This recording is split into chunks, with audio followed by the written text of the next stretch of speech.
मेरे प्रिय मित्रों, आइए 29 जनवरी 2021 भूमंच ज्योतिष पाठशाला बीजेपी स्वाध्याय दिवस 110 धन 29वां ज्योतिष के 29वें दिवस में ज्योतिष पाठ के 29वें दिवस में आइए प्रवेश करें। सर्वप्रथम सूर्योदय 7:03 में अस्त होगा, 17:47 में कल के ही समय में होगा सूर्योदय और सूर्य अस्त, सनराइज सनसेट। 35 मिनट हो चुके हैं सूर्योदय को आए हुए। अभिवादन करें, प्रणाम करें। स्थानीय समय हो चुका है 35 मिनट, 1 बज रहा है। हम भी दैनिक कार्यक्रम के अंतर्गत आने वाला जो सर्वप्रथम मुख्य कार्य, कर्तव्य करने योग्य काम, स्वधर्म स्वाध्याय में आइए प्रवेश करें। जानते हैं पाठशाला के 2 भाग, पहले भाग को हम पाठ्यचर्या प्रश्नोत्तर चर्चा हम कहते हैं, दूसरे भाग को पाठ्यक्रम पाठ्यचर्चा कहते हैं।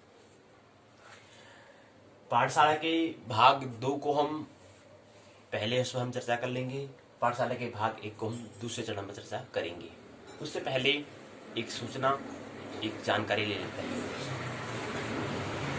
पाठशाला के भाग 2 में हम बात कर रहे हैं काल को समझने का हम प्रयास कर रहे हैं। हमने कहा काल, time is mind, time is money.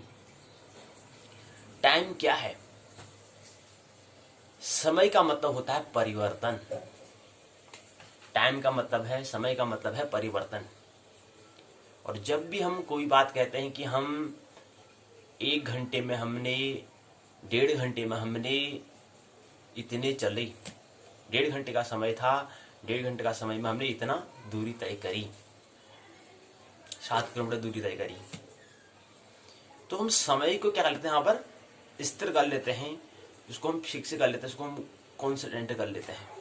मतलब ये स्थिर है, समय को हम क्या लेते हैं, स्थिर मान लेते हैं, मतलब परिवर्तन नहीं, उसको हम अचर मान लेते हैं, ये गति नहीं करता है, चर नहीं है, इसको हम फिक्स कर लेते हैं, ये परिवर्तन नहीं है समय को। जबकि समय क्या है, सबसे ज्यादा परिवर्तन, सबसे ज्यादा गतिशील समय है, टाइम है। क्योंकि टाइम का मतलब भी क्या होता है, परिवर्तन होता है, जो निरंतर परिवर्तन रहे। और मन का मतलब क्या होता है, मन का मतलब भी तो वही है, निरंतर जिसमें परिवर्तन हो। तो इसलिए सूत्र सही इसको बिलोंग करता है, इसको सेटिस्फाई कर रहा है, संतुष्ट कर रहा है कि क्या है, टाइम इज माइंड, कि समय ही क्या है, माइंड है। क्योंकि समय का मतलब होता है परिवर्तन, और मन का स्वभाव भी कैसा है, परिवर्तन होना है निरंतर। अगर कोई खाना हम रोज वही खाना खाएं तो वो उबासी आ जाएगी, मन इनकार कर देगा। तो क्योंकि मन का स्वभाव ऐसा नहीं है, मन के नेचर के, मन के स्वभाव के विपरीत बात हो रही है, रोज ऐसा खाना नहीं हो सकता, कुछ न कुछ में परिवर्तन करना चाहिए। या कोई एक ही काम को एक जैसा ही हम रोज अगर करें, प्रतिदिन वैसा ही करें। हाँ, अगर विचारहीन है, मन अगर विचारशील नहीं है तो कोई उसमें उबासी आने वाले नहीं है। क्योंकि गाय भैंस को कभी, पशुओं को कभी उबासी नहीं आती है, क्योंकि उनका मन क्या है, विचारशील नहीं है। लेकिन मनुष्य अगर उसी तरह काम करे, हो सकता है मनुष्य में भी क्या हो, विचारहीन की अवस्था हो, विचारशील नहीं है तो वो काम को कर सकता है लगातार। लेकिन जो विचारशील होगा वो उसको उबासी आ जाएगी, आना है। क्योंकि मन का स्वभाव क्या है, परिवर्तन है। निरंतर मन कहता है निरंतर परिवर्तन होना चाहिए, निरंतर कुछ बदलाव होना चाहिए। और मन का स्वभाव और प्रकृति का स्वभाव भी ऐसा ही है, प्रकृति में निरंतर परिवर्तन होता है। और टाइम का भी मतलब होता है परिवर्तन होता है। और जब हम समय की गणना करते हैं तो समय को हम क्या करते हैं, फिक्स कर लेते हैं इसको। वो कहते हैं कि समय क्या है, समय में होगा जो होगा। लेकिन समय भी क्या है, ये हमें ख्याल रहना चाहिए कि समय क्या है, सबसे ज्यादा परिवर्तन समय है। हम समय की बात करते हैं कि हम 3 घंटे हमने घंटे को फिक्स कर लिया। 3 घंटे में हमने 7 किलोमीटर दूरी तय करी, 14 किलोमीटर दूरी तय करी, 21 किलोमीटर दूरी तय करी, 3 घंटे में हमने करा। तो 3 घंटे में समय ने कितनी दूरी तय करी, इसका हिसाब हम नहीं लगाते, क्योंकि समय को हमने कर लिया, फिक्स कर लिया, इसको हमने स्थिर मान लिया। वो कहते नहीं करता है। नहीं तो हम 3 घंटे में कह रहे हैं कि 21 किलोमीटर हम दूरी तय कर रहे हैं, 1 घंटे में 7 किलोमीटर, 2 घंटे में 7 किलोमीटर, 3 घंटे में 7 किलोमीटर, 3 घंटे में 21 किलोमीटर हमने दूरी तय कर ली है। तो 3 घंटे में समय ने कितनी दूरी तय करी, इसको हम हिसाब लगाना फिर हम करेंगे तो हिसाब लगाना में बहुत गड़बड़ हो जाएगा। इसलिए हम समय क्या कर लेते हैं, समय को फिक्स कर लेते हैं, उसको स्थिर कर लेते हैं। नहीं तो समय की भी वैल्यू छोटी होती, समय का भी विवेक होता है, लेकिन गणना करना असमंजस हो जाएगा। तो इसलिए हम समय को क्या करते हैं, फिक्स कर लेते हैं। तो समय का मतलब होता है परिवर्तन। और समय को हम समझ रहे हैं, काल को ही हम समझ रहे हैं, क्योंकि समय का ही विस्तार, थोड़ा दीर्घ रूप जो है, बड़ा रूप, उसको हम काल कहते हैं। और काल का भी जहां पर हम, समय भी जहां पर स्थिर दिशा हो जाता है, समय नहीं के बराबर जहां हो जाता है वो फिर शाश्वत सनातन होता है। काल में होता है तो समय जो है, समय की गणना जो हम कर रहे हैं तो उसको हम काल में करते हैं। जहां पर समय की गति की गणना करते हैं काल में करते हैं, और जहां पर समय जो हम बात कर रहे हैं उसको, जहां पर समय को हम फिक्स मान लेते हैं, समय में यात्रा करनी हो तो वहां पर हमें क्या करना होगा, समय को अचर करना होगा, समय को फिक्स करना होगा। लेकिन काल की बात करेंगे तो वहां समय को भी, समय की जो है उसकी गति को हम देखते हैं काल में। हम काल को ही समझने का प्रयास कर रहे हैं। काल के अंतर्गत हम दो बातें हम समझ रहे हैं। तो पहली बात समय यानी कि परिवर्तन। अब टाइम इज माइंड यानी कि मन की बात करें तो मन का हमने कहा, माइंड जो था, माइंड को हमने कहा था कि समय के हिसाब से हम अपने माइंड को समझने का प्रयास करेंगे। हमने कहा माइंड अर्थात मन क्या है, चित्त क्या है, इसके दो भाग होते हैं, दो हिस्से होते हैं। पहले भाग को हम कॉन्शियसनेस कहते हैं, चेतन कहते हैं, चेतन मन कहते हैं, कॉन्शियसनेस माइंड कहते हैं। दूसरे को अनकॉन्शियस माइंड हम कहते हैं, अचेतन मन कहते हैं। और मध्य में कड़ी एक ऐसी आती है, कभी कभी आ जाती है, कभी द्विविधा में होते हैं, द्वंद्व में होते हैं, तो मध्य में एक अवचेतन भी आता है। अवचेतन सेमई कॉन्शियसनेस भी हम कह सकते हैं इसको। तो मध्य श्रेणी आती है कि हम उस समय ना हम पूरे चेतनी होते, ना पूरे अचेतनी होते हैं, नहीं पूरे कॉन्शियस ही होते हैं, न पूरे अनकॉन्शियस ही होते हैं। मध्य में घटना आती है, कुछ समय की आती है, फिर वह क्या है, फिर या तो हम चेतन में हो जाते हैं, या तो कॉन्शियस में हो जाते हैं, या अचेतन में अर्थात अनकॉन्शियस में हो जाते हैं। लेकिन मध्य में कड़ी आती है अवचेतन की। तो चेतन हमने कहा, चेतन मन जो है वो, अगर हम मन की, अगर माइंड की अगर पूरी बात करें, अगर मन को कहें तो उसके पूरे, अगर हम उसको 10 भाग करें, उसको पूरे 10 करें तो 10 में एक हिस्सा जो होता है केवल 1/10। 1/10 मतलब कुल भाग 10 है, 10 में से एक भाग को हम ले रहे हैं, इसको हम 1/10 कहते हैं। तो एक भाग क्या होता है, कॉन्शियसनेस हमारा माइंड होता है, चेतन मन होता है। शेष भाग हमारा 9 भाग जो होता है वो अनकॉन्शियस माइंड होता है, इसलिए 9/10 इसको दिखाते हैं कि अनुकूल परिणाम कितने, कुल परिणाम 10 है, अनुकूल परिणाम कितने 9 है, तो 9 को ले रहे हैं, तो 9 भाग हमारा अचेतन होता है।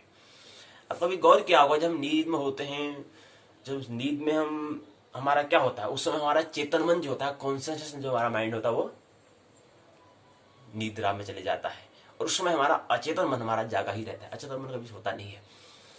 और उस समय हम अचेतन मन से कहते हैं सपने देखते हैं, और सपने हम कहते हैं कि जो हमारा अचेतन मन का, अब हम चेतन मन को तो पहले तो हमें चेतन मन को ही समझना है, लेकिन अचेतन मन को जब सपने में जब होते हैं, जब नींद में होते हैं, तो हमें सपने उस समय क्या होते हैं, उस समय हमें चित्र दिखाई देते हैं, उसमें कोई फिगर, कोई चित्र हमें दिखता है, कोई तस्वीर हमें दिखती है, कोई पिक्चर हमें दिखती है, कोई शब्द हमें नहीं दिखता है, उसमें हमें तस्वीर हमें दिखाई देती है। तो यहाँ से हमें ये समझ में आता है कि हमारा अचेतन मन क्या है, तस्वीर को, चित्र को, पिक्चर को समझता है।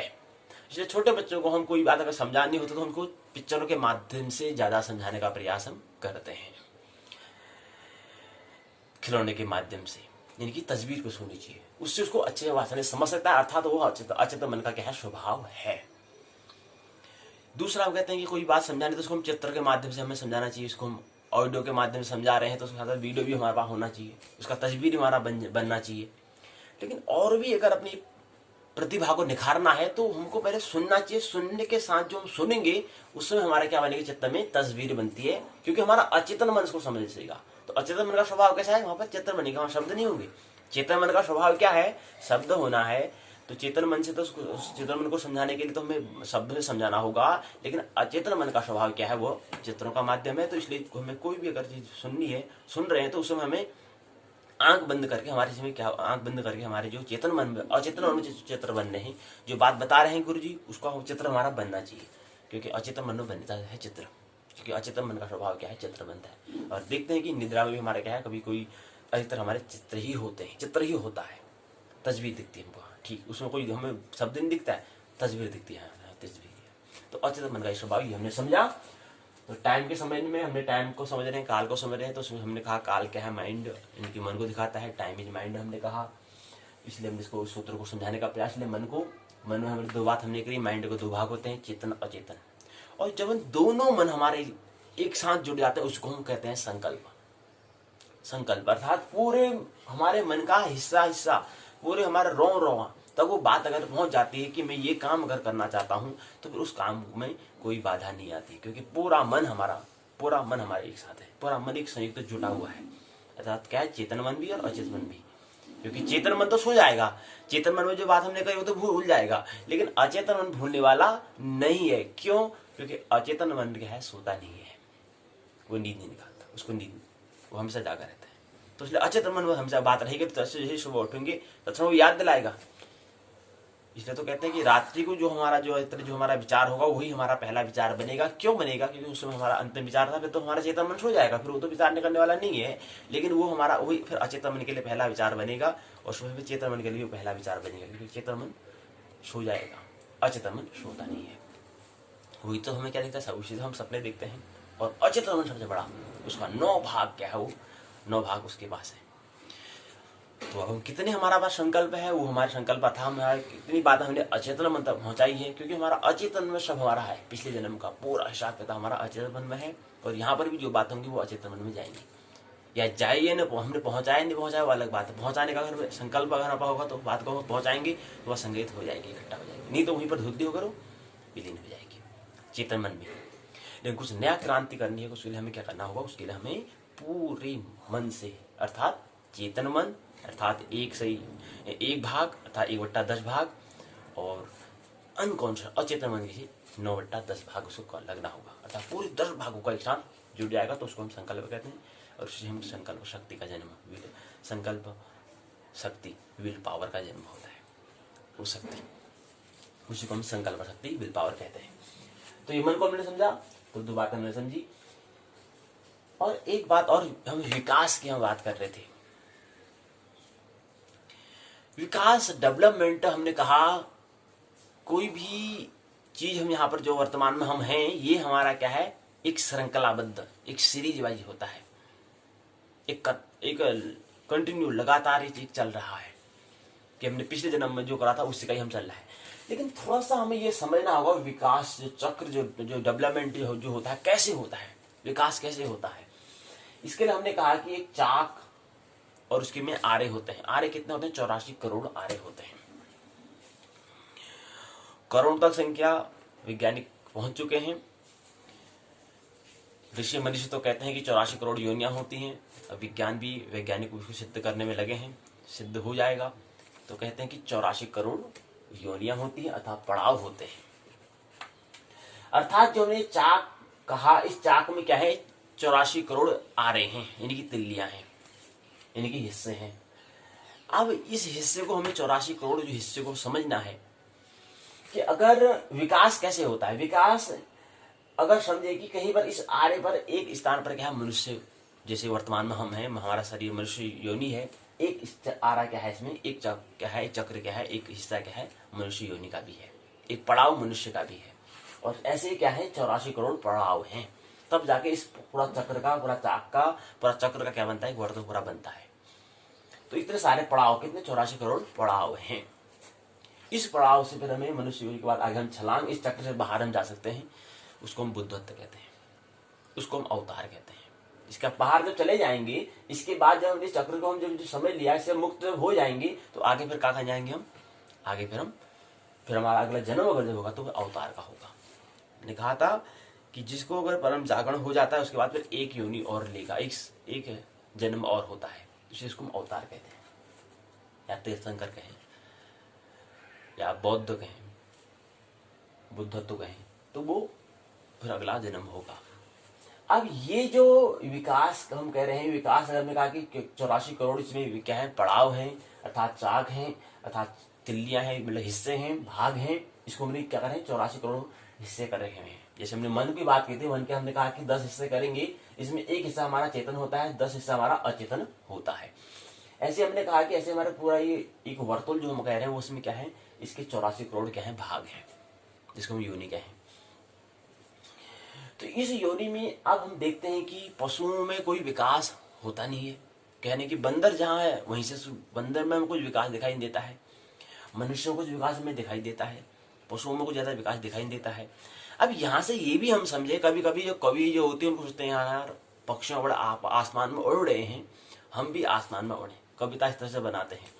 जबकि उसमें उस कवि को ये भी ख्याल रहना चाहिए कि हम भी इसी चाक से होते हुए आए हैं, कभी हम भी उस पक्षी जो योनि है, जो पड़ाव है, उस पड़ाव से होके आए हुए हैं। अब कवि काव्य का जन्म हृदय से होता है, और जो व्यक्ति नाभिस्थ तथा केंद्र तक नहीं पहुंचा हो, अगर उसका ख्याल न हो, तो इस तरह की बातें, इस तरह का उनका नजरिया होगा, इस तरह का उनका एटीट्यूड होगा।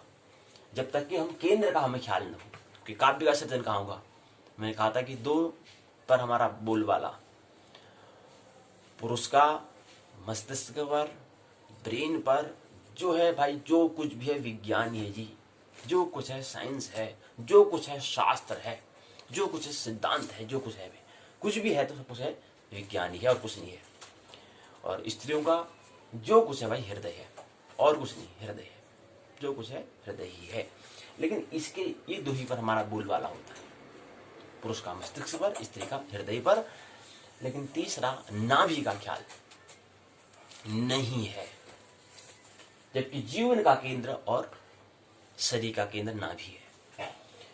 तो विकास हम कह रहे हैं कि जो हम कह रहे हैं कि विकास में हमारा एक योनि, पक्ष योनि, घोड़ा, ये जितने भी सब पड़ाव हैं, इन पड़ावों से मिलकर क्या बनता है, एक वर्तुल बनता है, एक चक्र बनता है, एक चाक बनता है। इसमें इतने सारे पड़ाव हैं, इतने सारे आरे हैं, इतने सारे तिल्लियां हैं, इतने सारे भाग हैं। इन भागों से होते होते, और हमने कहा कि कभी कोई घोड़ा है तो घोड़े से सीधे हाथी, हाथी सीधे मनुष्य में उसको छलांग लगा सकता है। अगर उसकी करुणा हुई तो करुणा के वश वो पहुंच सकता है।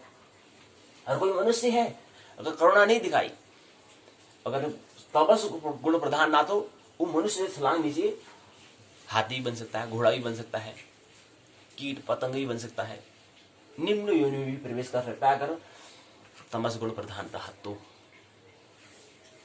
अगर सतगुण प्रधान हुआ, करुणा अगर रज गुण प्रधान हुआ, तो हम फिर मनुष्य में भी छलांग लगा सकते हैं। लेकिन है तो वर्तुल में, है तो चाक में, है तो चक्र में, है तो वर्तुल में। वर्तुल से बाहर तो गए नहीं है। वर्तुल से बाहर तब जाएंगे जब हमने कुछ परम जागरण करेंगे, इसको बुद्धत्व कहें।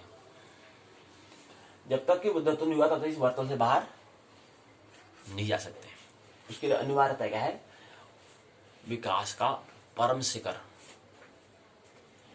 उच्चतम पीक शिखर जो है, उच्चतम शिखर जो है, उसको हम कहते हैं बुद्धत्व। तब जब तक कि उस बुद्धत्व को हम प्राप्त न करें तब तक इस चक्र से हम मुक्त नहीं हो सकते। तो ये कवि जब कह रहा है कि यार पक्षी बड़े उड़ रहे हैं, आसमान में बड़े मजे ले रहे हैं, कभी हम भी देखते हैं यार काश हम भी पक्षी हो जाते, तो ये जो हम पक्षी, हमारी चाह है, ये बीज बनेगा, अचेतन रोपण हो जाएगा, अगले जीवन में पक्षी फिर बनना पड़ेगा। ये ख्याल रही। परम जागरण का मतलब जो बुद्धत्व, वो इस वर्तुल से बाहर की कुछ नई अनुभूति को लेना का नाम बुद्धत्व है। इस जो वर्तुल, जो 84 करोड़ पड़ावों का जो बना है, योनि का जो बना है, इससे बाहर की कुछ अनुभूति, उससे इसके परे, क्योंकि इस वर्तुल में जो होगा, इस वर्तुल में क्या मिलेगा, जो चीज बना वो चीज मिटेगा, सब या परिवर्तन होता रहता है। लेकिन इसके बाहर जो होता है, इस वर्तुल के बाहर, इस चक्र के बाहर, इस चाक के बाहर के बारे में जो अनुभूति, उसको हम बुद्धत्व कहते हैं। तो इसलिए हम कह रहे हैं, अगर चाह मैंने कभी कवि बन गया, यहाँ क्या पक्षी उड़ रहे हैं, क्या मजा कर रहे हैं, अगर मैं वो चाह करे तो वो चाह फिर कहाँ हमारा रोपण, हमारे अचेतन न हो जाएगा। क्योंकि हमने कहा कि हमारा जितने भी हमने जन्म लिए हैं, उन सब का पूरा संग्रहित बीज हमारा क्या है, अचेतन मन में पड़ा है। इसलिए तो 9/10 भाग दिया है, इसलिए तो 9 भाग कहा हमने। तो 9 भाग का हमें ख्याल ही नहीं होता है। इस 9 भाग का ख्याल के लिए हमें अगर विकास को, डेवलपमेंट को प्राप्त करना है, तो हमें पुनर्जन्म में हमें जाना होगा। इससे पहले जीवन में हमने क्या किया था, कहां पर छोड़ के आए थे, वहां से हमें प्रारंभ करना होगा।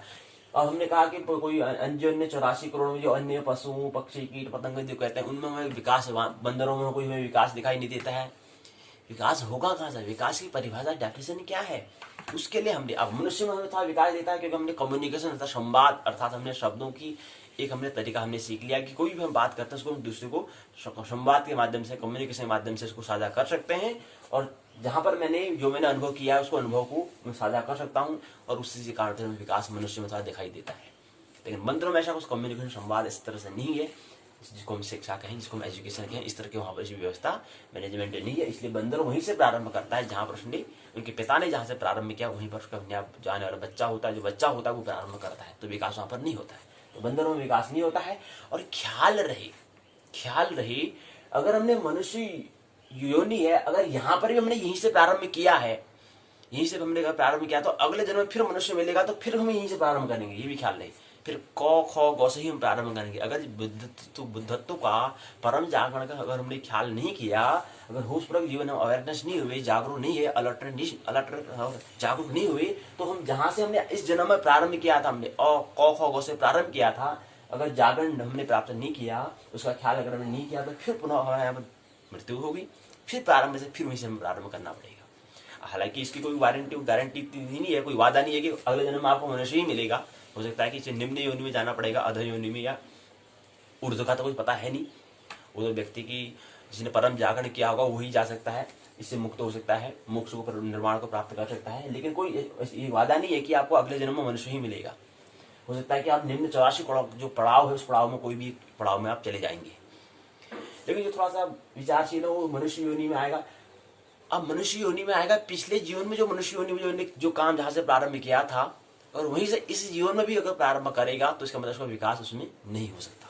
क्योंकि विकास का मतलब है जहां पर उसने पिछले जन्म में रहा, उसका हो सकता है पिछले जन्म में मनुष्य योनि थी, उसने प्रारंभ जहां से किया था, और जहां पर उसका अंतिम 60 वर्ष हुआ, 60 वर्ष में जब उसकी मृत्यु हुई, तो उसमें कितना उसने विकास किया था।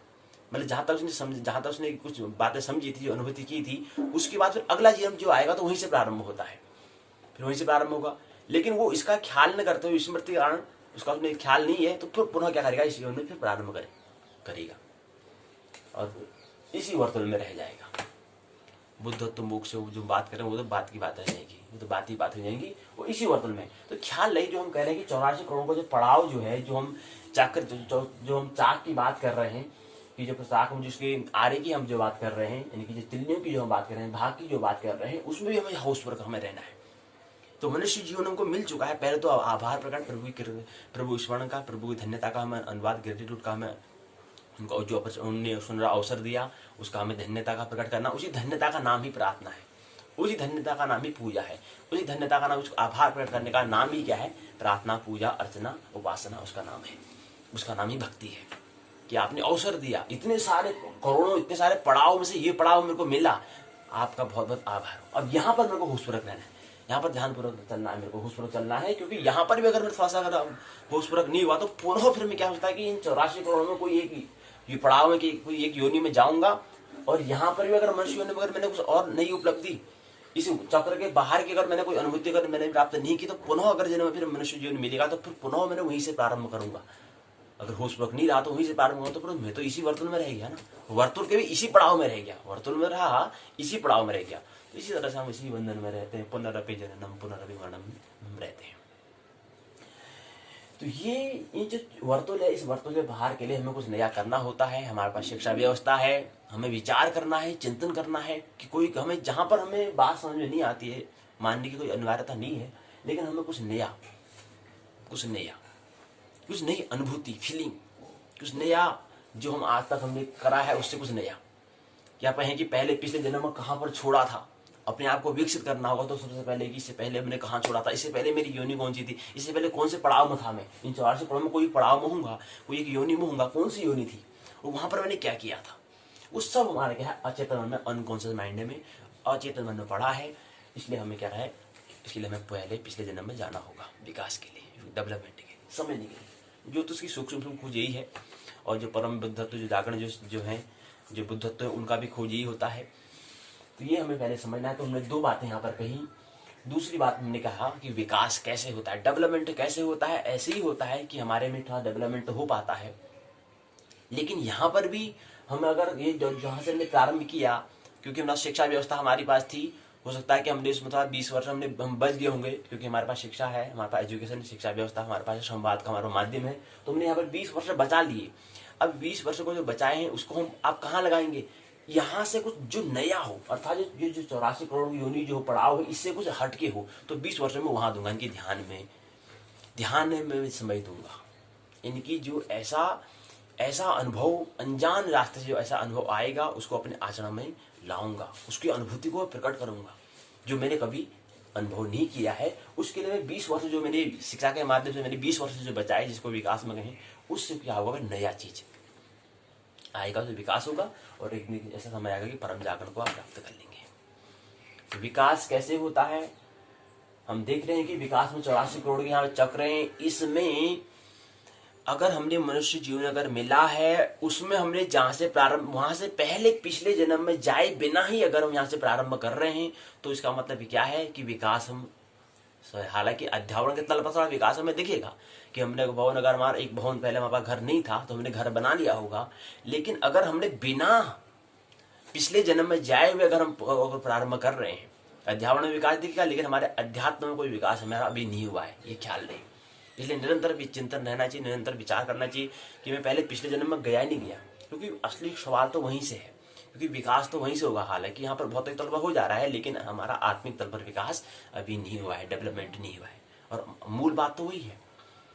यहाँ पर तो पुनः करोगे तो अगर तुमने यहाँ पर भवन आपने बना दिया तो पिछले जन्म में फिर आपको हो सकता है कि आपने अच्छे कर्म किए, आप रजोगुण प्रधान है तो आपको पुनः मनुष्य जीवन योग को मिल चुका है, तो उसके बाद फिर आप प्रारंभ वहीं से करेंगे। और उस जन्म में भी आपको अगर होश नहीं आता तो फिर आप कहेंगे फिर यहीं से प्रारंभ करेंगे। अगर बिना आप पिछले जन्म में कि हाँ यार इससे पहले मेरे को मनुष्य जीवन मिला था, मैंने वहां पर कहाँ गलती की थी, उस गलती का बिना आकलन लगाए फिर वहीं से प्रारंभ करेंगे तो विकास नहीं होगा। भौतिक तल पर विकास दिख जाएगा, लेकिन आत्मिक तल पर विकास नहीं होगा। तो ये हमें ख्याल रखते हुए हमने जिक्र हमने करा कि 84 करोड़ जो चक्र है, इसमें भी जो हमने कहा कि एक पड़ाव पर क्या है मनुष्य योनि भी आती है। ऐसे में नीचे गौ होता है, फिर घोड़े का होता है, फिर पशु का होता है, फिर पक्षी का होता है, कीट पतंगों का, सभी जो हम कह रहे हैं सभी गाँव में क्या है, ऐसे एक पूरा चक्र बना हुआ है। तो इन से पड़ाव से होते हुए आए हैं। अब कोई व्यक्ति क्या है, बंदर का है, बंदर एक बार उसको पड़ाव मिला, उस बंदर ने भी कुछ अब नया तो करा नहीं है। हमको इतना समझना है कि हमने कुछ नया तो करा है कि हम तभी तो गौ से हम यहाँ पर इंसान बने हैं, मनुष्य बने हैं, पशु से हम इंसान बने हैं, कुछ ना कुछ हमने नया अनुभव हमने किया है। अब यहां से भी कुछ हमें नया अनुभव लेना है, इस मनुष्य से भी आगे हमें जाना है। कि जाने के लिए हम कुछ प्रयोग हम कर रहे हैं, कुछ साधना, कुछ ध्यान, कोई ऐसी विधि जो हमें इस मनुष्य से भी आगे की यात्रा ले जाए, इससे भी आगे ले जाए, कुछ हम ऐसा काम कर रहे हैं, इस पर हमें विचार करना है। नहीं तो यहाँ पर इतना तो पता है कि हमने इतनी जो पिछले जो निम्न योजना था उससे हमने आगे यहाँ पर कुछ न कुछ हमने पहले हमने कुछ अनुभव किया है, तभी मनुष्य जीवन मिला। इसलिए तो प्रभु का धन्यवाद का हम कह रहे हैं, प्रार्थना का जन्म, आभार प्रकट करना। तो ये हमें ख्याल है। बात समझ में क्या है, बात ये समझना है कि पूरा चक्र है, इस चक्र में हमने कहा कि 84 करोड़ क्या है, तिल्लियां हैं, यानी कि आरे हैं। एक चाक है, एक चक्र है, उसमें क्या है 84 करोड़ तिल्लियां हैं, इनकी भाग है। इस भाग में हमारा पूरा एक वर्तन होता है, इसको हम संसार कहते हैं, इसको हम जन्म जन्मांतर हम कहते हैं। यही जन्म जन्मा कितने जन्म हम ले चुके हैं, कितने जन्म हमने लिए हैं, ये हमें ख्याल इस 84 करोड़ योनि से चक्र से समझ में आ रहा है, इस बात से समझ में आ रहा है। जो अशोक चक्र होता है वहां पर हमने चक्र की हमने जो बात की थी महत्वपूर्ण बात है। वहां पर भी एक अशोक चक्र जो बनाते हैं उसमें 24 तिल्लियां होती हैं। तो वो भी एक हमारे किसको दिखाता है, हमारे वर्तुल को दिखाता है, जीवन को। जीवन क्या है, एक वर्तुल में चल रहा है, एक क्या है, चक्र है। अगर इस चक्र से बाहर आना है तो इस मनुष्य जीवन को सार्थक बनाना है, क्योंकि मनुष्य जीवन का ख्याल रखना है कि मनुष्य जीवन मनुष्य ऋषि मनुष्य ने कह दिया है क्या है, मोक्ष का द्वार, अर्थात ये अंतिम ही से आगे इस चक्र से बाहर जा सकते हैं, छलांग लग सकती है। छलांग लगने के लिए हमको कुछ नए नए काम हमें करने होंगे, जो इन चक्र से जो इस चक्र में लाने का काम भी चक्र से बाहर लाने का काम करे। कुछ ऐसा काम हमें इस जीवन में करना है।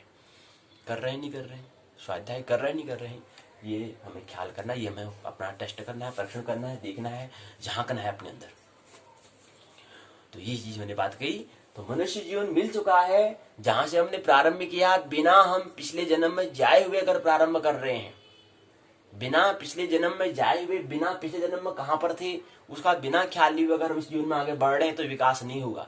हालांकि भौतिक तल पर आपको दिखेगा, पदार्थ आपने इकट्ठा करने की, कार नहीं थे कार बना ले ली होगी, पहले साइकिल था तो आपने कार ले ली होगी, या भवन बना लिया होगा, तरह तरह की चीज आपने ले ली होगी, लेकिन विकास आत्मा का नहीं हो रहा है, आत्मिक तल में विकास नहीं हो रहा है। उसके लिए तो आपको पिछले जन्म में जाना पड़ेगा, क्योंकि वो और जाना आसान है, कोई कठिन बात भी नहीं, क्योंकि अचेतन अनुभव है हमारे पास, 9 भाग में वही पड़ा हुआ है, तो पूरा संग्रहित हो जाए। जो भी, और दूसरा आपने कहा कि कवि जो काव्य बड़ा कहता है कि यार क्या पक्षी जैसे थे, तो पक्षी भी हम पक्षी से होते हुए आए हुए हैं, क्योंकि वो चाक एक ही चाक में हम है, योनियां इतनी इसी जो पक्षी जो हम कह रहे हैं वो भी इसी योनि में, इसी चाक में आ जाता है, इसी वर्तन में आ जाता है। सिर्फ कवि को थोड़ा जागरूक होना चाहिए। तो कभी कभी हम देखते पक्षियों के बारे में बात करते हैं, हवा में यार हम भी पंख में उड़ते ऐसा, तो कभी हमारी चाह, तो ये चाह जो हम कर रहे हैं ना, ये चाह क्या बनेगा, हमारा बीज अचेतन में बीज बन जाएगा। इसलिए चाह के भी हमें याद नहीं, हमें चाह हमें नहीं रखनी चाहिए। कहते हैं निष्काम, कोई चाह कोई कामना हमें नहीं करनी चाहिए, हमें करने के लिए काम करना चाहिए। चाह क्या बन जाएगा, हमारा बीज बन जाएगा, अगले जन्म में वही बनना है। जड़ भरत की हमने कहानी सुनी, जड़ भरत की कथा है भागवत में, श्रीमद भागवत में, महापुराण में जड़ भरत की हमने कथा सुनी कि जड़ भरत के अंतिम समय में एक मृग से क्या हुआ, लगाव हुआ। वो हो गया। तो अंतिम समय में इतने महर्षि होने के बाद भी क्या हुआ, अगले जन्म में उन्हें मृग का जीवन मिला। तो अंतिम गत्वा जो हमारी चाह होगी, जो भी हम जीवन में हमारे जो भी मृत्यु के समय जो हमारे जो भी हमने अधिक जिस समय जिसमें दिया होगा, वो अंतिम समय में वही याद आएगा, वही उसी स्मृति के कारण अगला हमारा जीवन बनता है। अगला योनि हमारी 84 करोड़ में बनेगी। अगर हमारा कोई विचार अगर नहीं है तो इस चक्र से बाहर, इस वर्तन से बाहर भी हम छलांग लगा सकते हैं परम जाकर।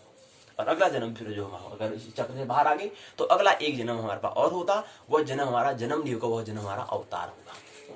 और एक अवतार होने के बाद अगले जीवन में तुम मुक्त, फिर जो अस्तित्व है उसके साथ एक साथ हो जाएंगे।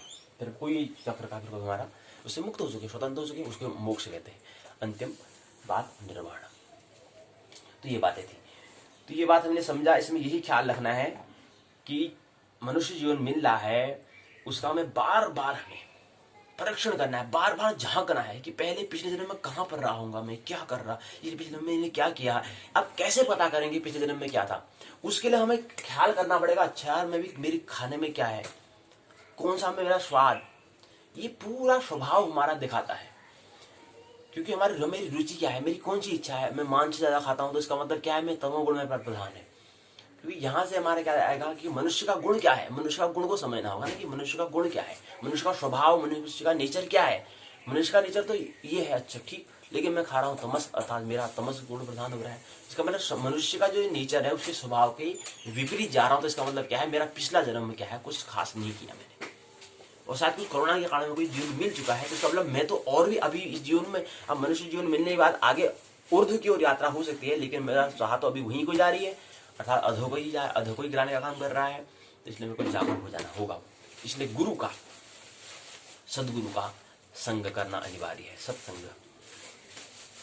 तो ये बार बार हमें देखना है, नहीं तो हम हमारी सूक्ष्म हम क्या खाते हैं, हमारा खाने में स्वाद, कितना तीखा खाते हैं, कितना हमारा कड़वा है, कितना हमारा नमकीन है, कितना हम, ये सब हमारे क्या है, 5 रस जो है, 5 जो हम रस जीवा के द्वारा लेते हैं, इससे पता चलता है।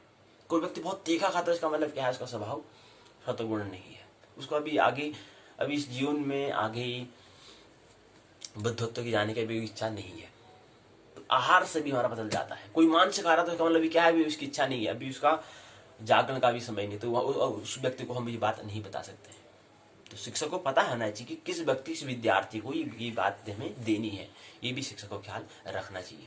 कौन योग्य व्यक्ति है, एलिजिबल व्यक्ति है, उसको वही बात को साझा करें। तो इसलिए क्या करना पड़ेगा, उसके खाने से, क्या खाता है, कितने बजे उठता है, क्या चीज़ है, ये सब क्या है, पूरा हमारे स्वभाव को दिखाता है, हमारे नेचर को दिखाता है, हमारे व्यक्तित्व को, हमारी पर्सनैलिटी को दिखाता है। तो व्यक्तित्व का विकास कैसे होता है, विकास के लिए हमने कहा एक माध्यम हमारी एजुकेशन, शिक्षा है कि जो माता पिता ने, जो पिताजी ने अनुभव किया, माता पिता ने अनुभव किया, जो ओल्ड जनरेशन ने अनुभव किया, उस अनुभव को भाषा के माध्यम से, कम्युनिकेशन के माध्यम से वो साझा कर दे। उसने 50 वर्ष में जो अनुभव किया उसको 10 वर्ष में उसको साझा करा दे, और वहां से फिर क्या करे, नया बच्चा उसको प्रारंभ करे। तो वहां पर हमें भौतिक तल पर विकास दिखता है, लेकिन आत्मिक तल पर, आध्यात्मिक तल पर हमें विकास करना है तो पिछले जन्म में हमें जाना पड़ेगा। पिछले जन्म में मैं कहां पर छोड़ के आया था, क्योंकि मेरा पिछला जन्म मेरा क्या है, बाप है, मेरा क्या है, माता पिता है, पिछला जन्म मेरा क्या है, माँ बाप है।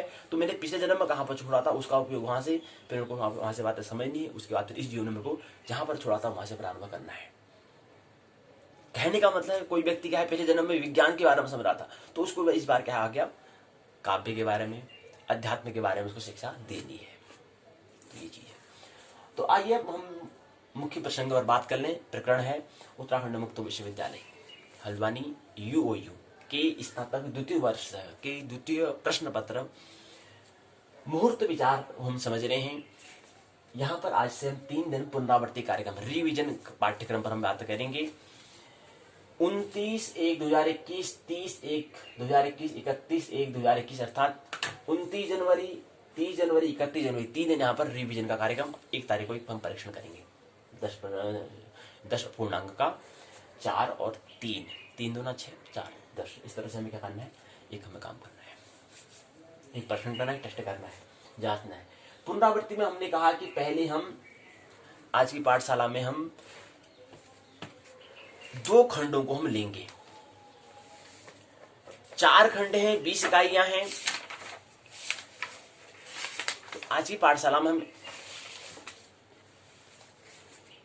दोनों प्रश्न पत्र को हम ले लेते हैं, यानी कि दोनों प्रश्न पत्र की 20-40 इकाइयां हैं, 8 खंड हैं, उन दोनों पर आज हम बात कर लेते हैं। कल की पाठशाला में हम बात कर लेंगे उसकी 2-2 खंड की हम बात कर लेंगे। तो आज की पाठशाला में हम पहला स्नातक द्वितीय वर्ष जो है उसका स्नातक द्वितीय वर्ष का जो पहला प्रश्न पत्र है और दूसरा प्रश्न पत्र है विषय जो ज्योतिष जो है, उसमें जो पहला प्रश्न पत्र था द्वितीय वर्ष का जातक शास्त्र फलादेश सिद्धांत, यानी कि दोनों पुस्तकों के अंतर्गत जो इकाइयां हैं उन इकाई को एक बार संयुक्त रूप में हम ले लें, संक्षिप्त में चर्चा कर लें। ये 2 पुस्तक हमारे पास है, ये पहला, ये दूसरा प्रश्न पत्र। जातक शास्त्र और फलादेश के सिद्धांत ये पहला प्रश्न पत्र, दूसरा प्रश्न मुहूर्त विचार दूसरा प्रश्न पत्र है। इन दोनों को आज हम संक्षिप्त में एक बार, इनके अंतर्गत 4-4 खंड दोनों में दिए गए हैं और प्रत्येक जो द्वितीय प्रश्न पत्र मुहूर्त विचार है इसमें प्रत्येक खंड में 5-5 इकाई दी गई हैं, जबकि पहले प्रश्न पत्र में जातक शास्त्र और फलादेश सिद्धांत नामक पहला जो प्रश्न पत्र है द्वितीय वर्ष का, स्नातक द्वितीय वर्ष का, उसको जो पहली इकाई पहला जो खंड है उसमें 4 इकाई हैं, दूसरे तीसरे में 5-5, चौथे में 6 इकाइयां हैं। इस तरह से कुल मिलाकर दोनों में 4 खंड हैं और कुल जो इकाइयां हैं 20-20, तो 40 इकाइयों को लेते हैं, 4 खंड को ले। आइए पहले द्वितीय प्रश्न पत्र को, द्वितीय प्रश्न पत्र की बात बाद में चर्चा करते हुए पहले प्रश्न पत्र की ओर चर्चा हम कर लें। पहला प्रश्न पत्र था, शीर्षक था जातक शास्त्र और फलादेश के सिद्धांत, पुस्तक ये दी हुई है। इसके अंतर्गत इसमें पहला खंड था जातक स्कंद। इसमें हमने समझा जातक स्कंद नाम इसमें दिया था, हमने कहा जातक अर्थात क्या है, ज्योतिष के 3 भाग होते हैं। हमने कहा पहले भाग को हम सिद्धांत तंत्र, दूसरे को संहिता, तीसरे को जातक होरा या फलित ज्योतिष हम कहें, तो वो फलित हम कहते हैं। तो कहने का मतलब है कि यहाँ पर उत्तराखंड मुक्त विश्वविद्यालय हल्द्वानी UOU यहाँ पर फलित के बारे में ज्यादा जो पाठ्यक्रम जो उसको रखा गया है, फलित ज्योतिष के बारे में। जातक स्कंद हम कह रहे हैं कि इनकी तीसरा भाग अर्थात फलित ज्योतिष अर्थात जातक के बारे में। अब जातक यानी कि व्यक्ति के बारे में। अब व्यक्ति जो है वो स्त्री या पुरुष, तो अगर स्त्री होगा जाति का, अगर पुरुष होगा तो जातक हम कहेंगे। अब यहाँ व्यक्ति कहते हैं ना, व्यक्ति का मतलब क्या है, पौरुषता को दिखाता है। जो व्यक्ति शब्द हम कह रहे हो पौरुष, पुरुष को नहीं पौरुष को दिखाता है, ये हमने कहा, तो इसलिए हम व्यक्ति कहते हैं। अब लोग होते हैं, लोग के अंदर 2 होंगे, या स्त्री का या पुरुष होगा, पीपल हम कहते हैं। तो यहाँ पर हम कहते हैं व्यक्ति, तो व्यक्ति का मतलब हम कहते हैं कि वो हमारे पौरुषता को दिखाता है, पुरुष की बात नहीं। पौरुष के अंदर स्त्री और पुरुष दोनों आ सकते हैं। तो पहला खंड है जातक स्कंद, यानी कि जातक यानी कि व्यक्ति के बारे में। स्कंद ऐसा स्कंद का जो खंड है ज्योतिष का भाग जो है उसको हम समझने का प्रयास, पहला जातक स्कंद नामक पहला खंड था। इसमें पहली इकाई थी जातक शास्त्र से परिचय।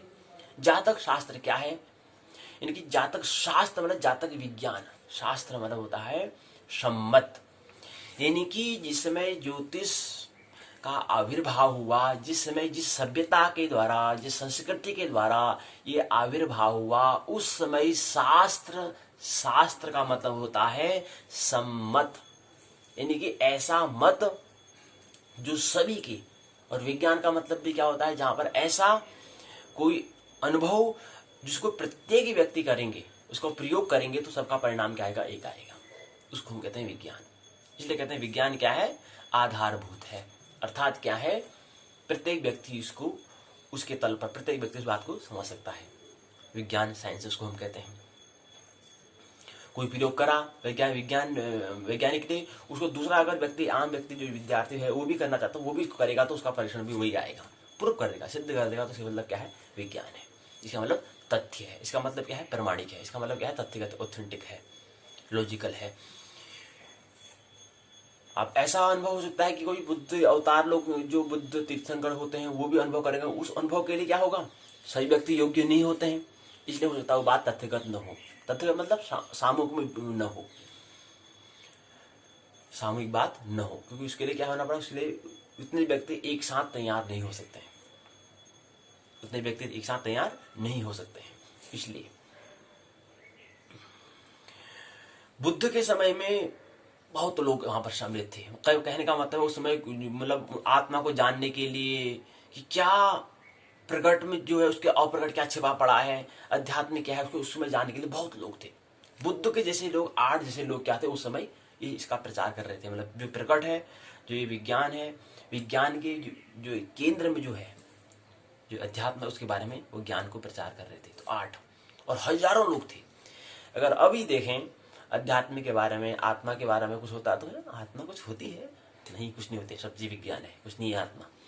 आत्मा कुछ नहीं होती, तो खाली कह दे, कुछ भी नहीं है विज्ञान के। अगर विज्ञान का, हाँ आप देखो ना, जीवन में कह रहे हैं कि अगर मस्तिष्क के अंदर अगर शिक्षा होगी तो निश्चित कहेगा कि विज्ञान ही होता है, कुछ होता ही नहीं। यहाँ पर एक ही चीज होता है, अगर होता तो हमें दिखता ना, और जो चीज हमें दिखेगी उसको हम कैसे मान लें।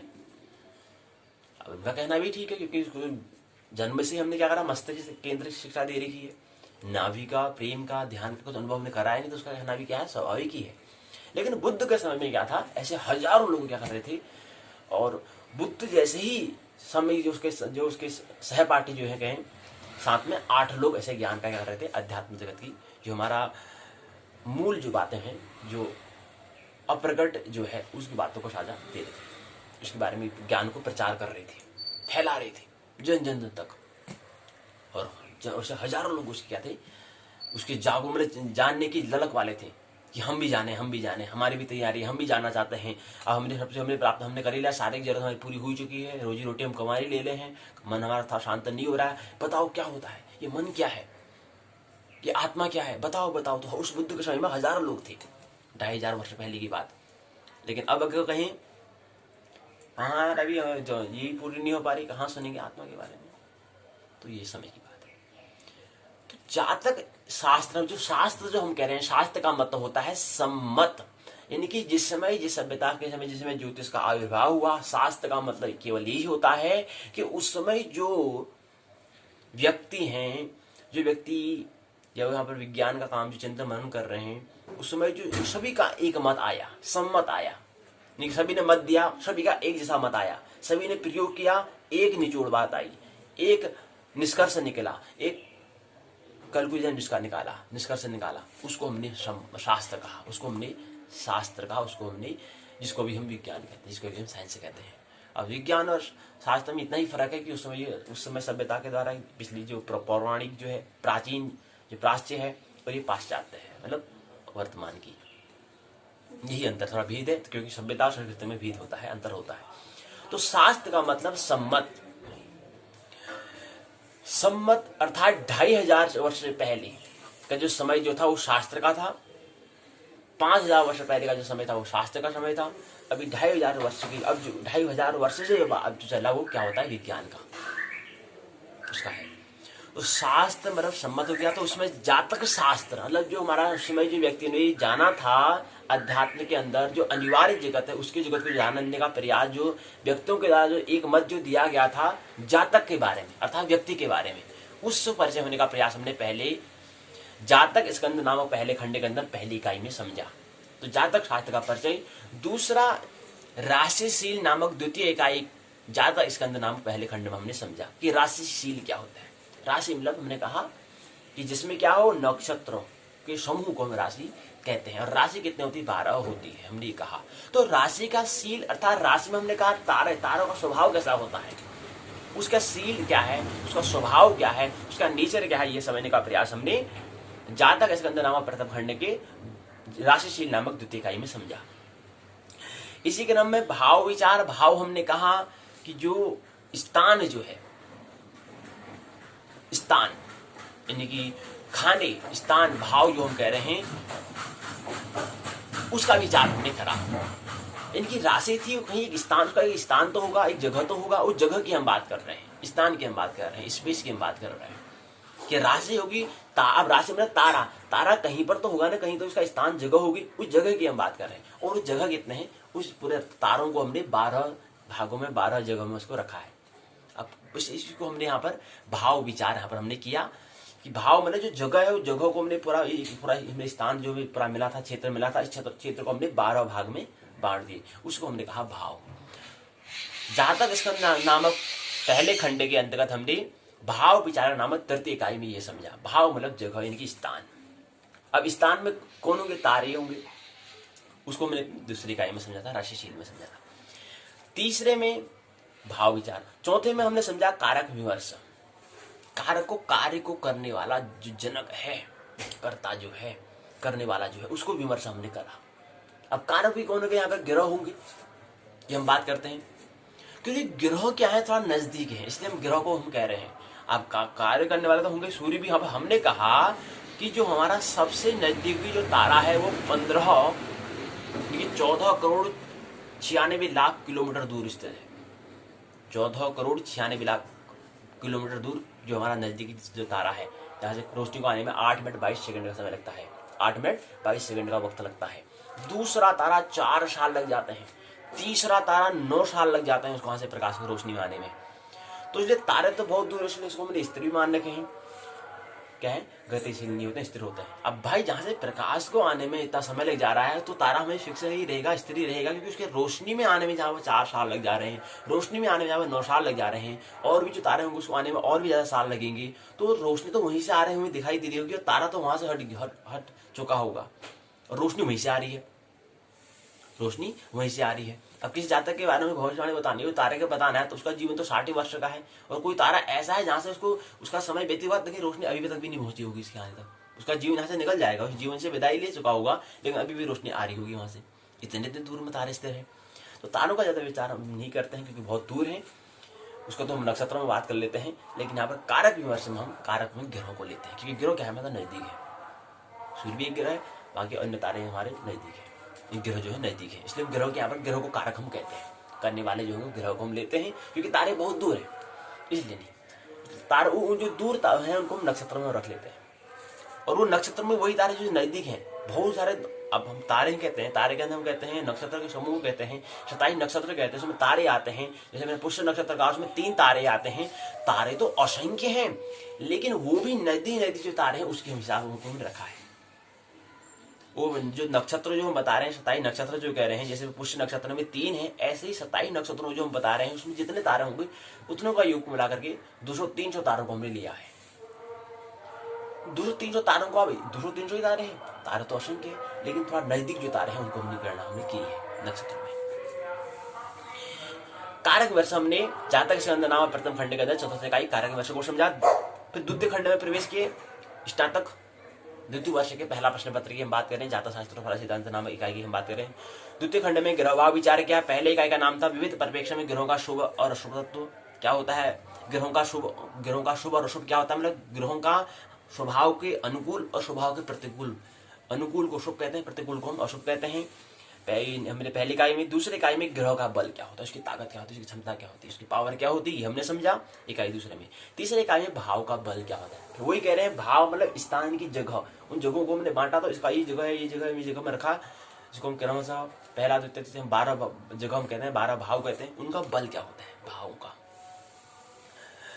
तीसरा चौथा में था दृष्टि विचार। अब दृष्टि यानी ग्रहों की दृष्टि क्या होगी, कौन से भाव में कौन सी दृष्टि में क्या है, उसके उनकी मैत्रिता क्या होती है, उनकी दृष्टि क्या होती है, देखना, उसको देखने से क्या होता है, उसको विचार हम करते हैं चौथी इकाई में। पांचवें में आता है ग्रह मैत्री, जो ग्रहों की मित्रता है, उनकी मित्रता से हमारे जीवन पर क्या प्रभाव पड़ेगा। अगर ग्रह ये ग्रह अगर है, सूर्य चंद्रमा है, अगर गुरु शनि है, इनका अगर आपस में अगर मित्र में है या शत्रु में है या किस में है, शनि में है, इसके हिसाब से हमने गणना यहाँ पर हमने इकाई पांचवी में की। ग्रह भाव विचार नामक द्वितीय खंड के अंदर पांचवी इकाई ग्रह मैत्री। फिर तृतीय खंड में प्रवेश किए। तृतीय खंड में फलादेश का निर्णय हमने करा। फलादेश तृतीय खंड के अंदर पहली इकाई थी पंचांग का फल। स्नातक प्रथम वर्ष में हमने पंचांग को समझा था, पंचांग से परिचय हुए थे। यहाँ पर पंचांग का फल अर्थात परिणाम क्या होता है, रिजल्ट क्या होता है, उस पर हमने चर्चा करी कि पंचांग में जो तिथि का फल क्या होता है, उसके जीवन में क्या महत्व है, तिथि का, वार का महत्व क्या है, नक्षत्र का क्या महत्व है, योग का क्या महत्व है, करण का क्या महत्व है, ये हमने समझा।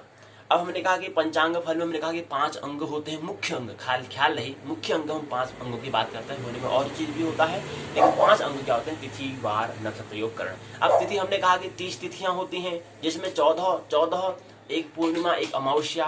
पूर्णिमा को हम 15 से दिखाते हैं, अमावस्या को हम 30 से दिखाते हैं। कल ही पूर्णिमा गई है पूर्णिमा, तो पूर्णिमा मतलब जिसे चांद का हो, चांद का 57% भाग हमें पूर्ण दिखाई जिस दिन दे, चांद का भाग हमेशा हमें 57% भाग हमें दिखाई देता है, यानी कि आधे के करीब भाग हमें चंद्रमा का भाग हमें दिखाई देता है पूर्णिमा के दिन भी। शेष भाग हमेशा ढका रहता है, क्योंकि चंद्रमा एक ही तरह गति करता है, वो घूर्णन गति नहीं करता है, वो लट्टू की तरह नहीं घूमता है, इसलिए हमेशा एक ही भाग हमें दिखाई देता है, हमेशा वही भाग हमें दिखाई देता है, वही भाग हमें दिखेगा।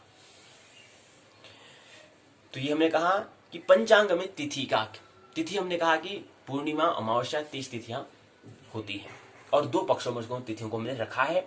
14 प्लस पूर्णिमा को हमने रख दिया, पूर्णिमा में आएगा तुम्हारे पूर्णिमा कृष्ण पक्ष, अमावस्या शुक्ल पक्ष जो होगा तो उसको पूर्णिमा में तिथि हमने रख ली है, चतुर्दशी और पूर्णिमा को हमने कृष्ण पक्ष में, शुक्ल पक्ष में हमने रख लिया।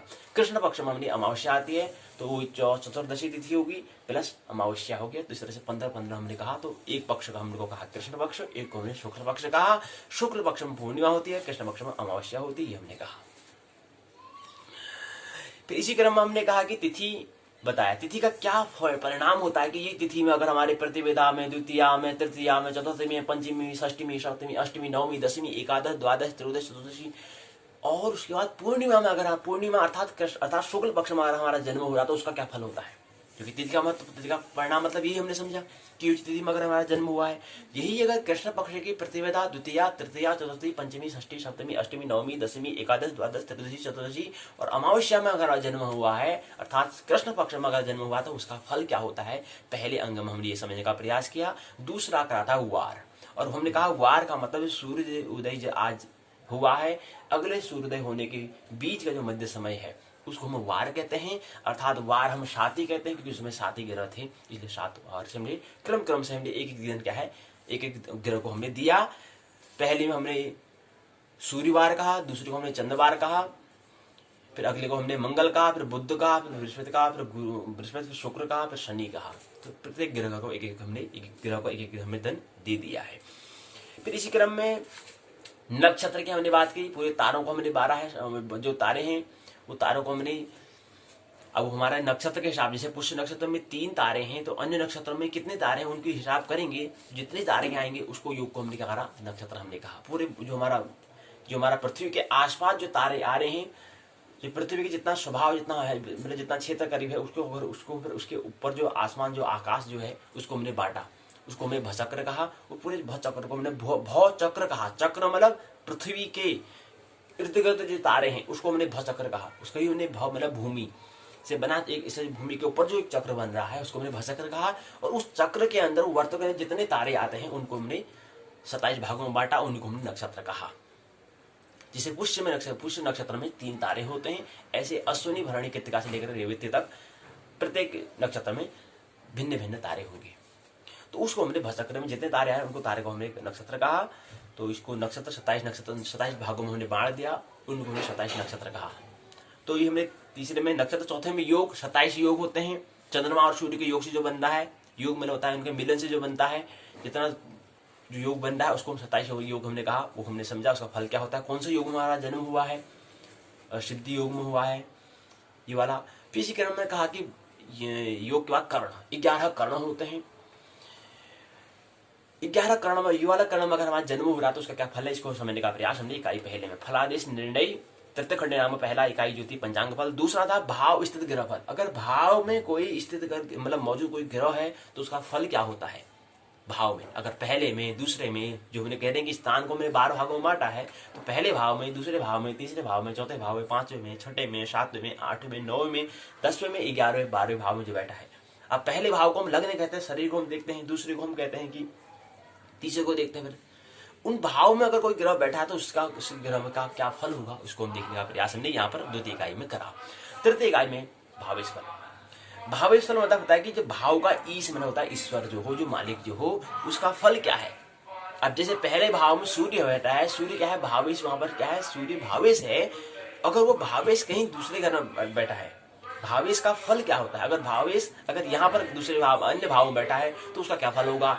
अगर वो पहले भाव में तो उसका फल ये है, लेकिन वो हट करके उस जातक का जिसमें जन्म हुआ था, जाति का जिसमें जन्म हुआ था, उसमें वो ग्रह कहाँ बैठा था, भावेश उसका घर पहले स्थान में था, लेकिन वो कहाँ बैठा है, 7वें में बैठा है, 10वें में बैठा है, 11वें में बैठा है, 5वें में बैठा है, 4वें में बैठा है, 3रे में बैठा है। तो वो तो जातक की स्थिति पर निर्भर करेगा, उसमें कौन सी दशा वहां पर थी, कैसी स्थिति, कैसी सिचुएशन, कैसी कंडीशन वहां पर थी, उस हिसाब से उसका वो जन्म कुंडली, वो नक्शा हम तैयार करेंगे वो तो व्यक्ति के हिसाब से। लेकिन वो वहां बैठा तो उसका फल क्या है, ये हमने समझने का प्रयास। तीसरे इकाई में क्या था, भावेश फल। चौथे में द्विग्रादी योग फल, कि अगर एक ही भाव में 2 ग्रह, 3 ग्रह, 4 ग्रह, 5 ग्रह, 6 ग्रह, 7 ग्रह अगर बैठते हैं तो इनका योग अगर हो जाता है, इनका तो फल क्या होता है, तो परिणाम क्या होगा, तो जीवन में इसका क्या परिणाम होता है। इसी क्रम में ये हमारी चौथी इकाई थी। 5वीं इकाई दृष्टिफल, अगर कोई दृष्टि से देख रहा है तो उसका क्या फल होगा, ये हमने दृष्टिफल, ग्रहों का दृष्टि का क्या है, परिणाम क्या होता है, उसको देखना हमने विचार किया। फल उसका क्या, रिजल्ट क्या होता है, देखने से क्या उसका फल होता है, ये हमने देखने का प्रयास यहाँ पर किया। फलादेश निर्णय नामक 5वीं इकाई में दृष्टिफल हमने देखा। तो इसी क्रम में चतुर्थ खंड में प्रवेश किए, जातक शास्त्र और फलादेश सिद्धांत नामक जो पहला हमारा स्नातक द्वितीय वर्ष का जो पहला प्रश्न पत्र है, इसमें पहली दशाफल चतुर्थ खंड में पहली इकाई में 120 वर्ष की होती है। तो इसी क्रम में दूसरी इकाई अष्टांग दशाफल हमने कहा जो 108 वर्ष की होती है। तो तीसरी इकाई में योगी दशाफल कहा जो 26 वर्ष की होती है। तो इसी क्रम में चौथे जो इकाई कहा वो अंतर दशाफल होता है। इसी क्रम में 5वीं करते अंतर दशाफल, तो इसी इकाई में सूक्ष्म दशाफल को हमने देखा। अब हमने यहाँ पे जो चतुर्थ खंड है वो दशा फल पर विचार कर रहे हैं, यानी कि कौन सी दशा, कौन सी स्थिति, कौन सी स्टेटस, कौन सी कंडीशन, कौन सी सिचुएशन जो वहां पर हो रही है, उसका फल पर हमने क्या उसका फल होगा उस पर हम विचार कर रहे थे, उसका परिणाम व्यक्ति पर जीवन पर, क्योंकि हम यहाँ पर जातक शास्त्र की हम बात कर रहे हैं। क्योंकि हमारे जो उत्तराखंड मुक्त विश्वविद्यालय ने इस पुस्तक का शीर्षक ही दिया है कि जातक शास्त्र और फलादेश के सिद्धांत, यानी कि जातक शास्त्र है, कि जातक मतलब व्यक्ति के बारे में पढ़ना है कि व्यक्ति की इस दशा में अगर विंशोत्तर की दशा चल रही है कि ये दशा में उसका क्या परिणाम होगा, व्यक्ति पर क्या उसका प्रभाव पड़ेगा। इसलिए इसको मुख्य बात तो हमारा इस शीर्षक पुस्तक में यही है, इस पुस्तक में हम यही समझा। तो इसी क्रम में चतुर्थ खंड है, इसमें विंशोत्तर दशा फल देखा हमने, अष्टोत्तरी, योगिनी, अंतदशा, प्रत्यंत दशा, सूक्ष्म दशा फल। इस दशा में अगर कोई व्यक्ति जन्म दिया है तो उसका व्यक्ति में क्या प्रभाव पड़ेगा, उसके जीवन में क्या प्रभाव पड़ेगा, उसकी लाइफ में क्या प्रभाव पड़ेगा, ये हमने समझने का प्रयास यहाँ पर इस खंड में किया। तो ये तो स्नातक द्वितीय वर्ष का पहला प्रश्न पत्र था। उसका द्वितीय प्रश्न पत्र जो हम कह रहे हैं मुहूर्त विचार को, हम जो हमारी आज की जो 3 दिवसीय जो पाठशाला पुनरावृत्ति की जो 3 दिवसीय जो पाठशाला है उसको हम ले रहे हैं, मुहूर्त विचार। अब मुहूर्त क्या चीज होता है उसका विचार हम क्या करेंगे, वो हमने स्नातक द्वितीय वर्ष के द्वितीय प्रश्न पत्र हम कर रहे हैं, ज्योतिष विषय जो है। इसमें हमने देखा इसके अंदर भी 20 इकाइयां थी, 4 खंड थे। पहले इकाई में मुहूर्त स्कंद देखा, वहां पर जातक स्कंद था, यहाँ पर मुहूर्त स्कंद है। मुहूर्त स्कंद हो, जातक स्कंद हो, ये क्या है, फलित ज्योतिष के अंतर्गत ही आता है, अर्थात ज्योतिष के तीसरे जो भाग है उसके अंतर्गत आता है। पहला में सिद्धांत तंत्र आता है, सिद्धांत या तंत्र को, दूसरे में संहिता, तीसरे में क्या आता है, फलित ज्योतिष आता है, फलित के अंतर्गत आता है। तो फलित के अंतर्गत क्या है, मुहूर्त भी आता है और मुहूर्त जातक भी आता है और होरा भी आता है। होरा जो है 1 घंटे को दिखाता है, अहोरात्र 24 घंटे को दिखाता है। होरा मतलब 1 घंटा, और होरा जो है अहोरात्र से मिलकर बना हुआ है, यानी कि 24 के 1 घंटे को लेंगे तो होरा कहलाएगी। और शब्दों में देखें तो अहोरात्र में होरा त्र को हटा दें तो होरा बनता है। इस तरह से होरा बनता था 1 घंटा, यानी कि 24 घंटे का हमसे 1 घंटा को लेंगे तो वो होरा कहलाती है। तो यहाँ पर मुहूर्त पहला खंड है मुहूर्त स्कंद, जो हम कह रहे हैं 3 पुनरावृत्ति 29, 30, 31। आज 29 है, 29 जनवरी है, अर्थात 29वें दिवस में प्रवेश कर रहे हैं ज्योतिष हमारा जेवाई, यानी कि स्नातक द्वितीय वर्ष का जो हमारा सिलसिला जो सीरीज जो चल रहा है, सिलसिला सीरीज श्रृंखला मतलब होता है सिलसिला। जैसे हमारा जीवन में मिला है तो एक पूरा सिलसिला चल रहा है, हमारा एक सीक्वेंस हमारा चल रहा है, एक हमारी सततता हमारी चल रही है, चलते हुए आ रही है। मतलब पिछले जन्म में से लेकर फिर आगे एक सिलसिला चल रहा है, वो कैसे चल रहा है, पूरे वर्तुल में चल रहा है, पूरे एक वर्तुल में चल रहा है। तो जो सिलसिला अर्थात जो श्रृंखला जो कह रहे हैं, जो हम सीरीज कह रहे हैं, उसका मतलब होता है सिलसिला अर्थात श्रृंखला। तो मुहूर्त स्कंद हम देख रहे हैं, पहला खंड है। मुहूर्त विचार की हम बात करेंगे। मुहूर्त क्या होता है, हमने कहा मुहूर्त ऐसा समयावधि। अब हमने कहा समय अर्थात मुहूर्त तथा समय की बात हो रही है, और समय की बात अभी हम करने वाले हैं, क्योंकि यहाँ पर द्वितीय जो हमारा जो पाठशाला का जो पहला भाग है वहां पर हम अभी समय की हम बात करेंगे।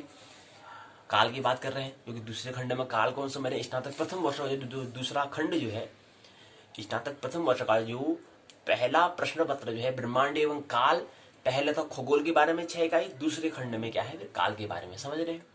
अब यहाँ पर मुहूर्त का मतलब था काल, काल का ऐसा समयावधि जो 45 मिनट का हो, नहीं 48 मिनट का समयावधि का हो, 48 मिनट के समयावधि के समय को हम कालखंड को हम मुहूर्त कहते हैं। मुहूर्त इनके समय की बात करते हैं, इनकी ऐसा समय अगर है, अब हम पूरे जीवन को हम खंड खंड में बांट रहे हैं, या पूरे एक अहोरात्र को हम समय में बांट रहे हैं। इसलिए हमें फिर दिन का कहा, फिर रात का हमने कहा क्या है मुहूर्त होता है कहा। दिन में जो मुहूर्त हो रहे हैं, मतलब दिन में जो हमने 48 मिनट के जो समय बांटे हैं, और हमने रात में जो 48 मिनट के जो हमने बांटे हैं। फिर इसी क्रम में हमने कहा कि प्रहर होते हैं, 3 घंटे का प्रहर होता है, फिर 3 घंटे का उसका, अगर 3 घंटे में उसका आधा करें 1.5 घंटे का क्या होता है, फिर अर्धप्रहर होता है। अर्धप्रहर के बाद भी हमने कहा कि हमारे पास कला उनकी वेला होती है, वेला। अब वेला भी 2 होती है, वार वेला की काल वेला। तो वेला यानी कि 1.5 घंटे समयावधि के समयावधि को हम वेला कहते हैं। तो ये है 3 घंटे का।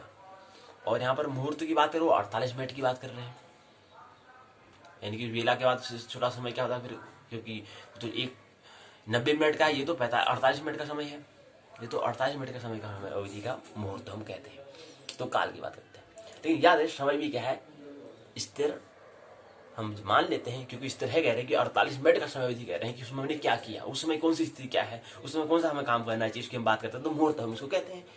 लेकिन 48 मिनट में समय कितना चला, समय भी चल रहा है, उसके लिए फिर हम काल की गणना करते हैं। सब काल, अच्छा इस काल में क्या है, ये वाली समय इतना बड़ा, लेकिन हिसाब गड़बड़ हो जाएगा, इसलिए हम समय को स्थिर मान लेते हैं, कॉन्स्टेंट मान लेते हैं कि ये स्थिर है।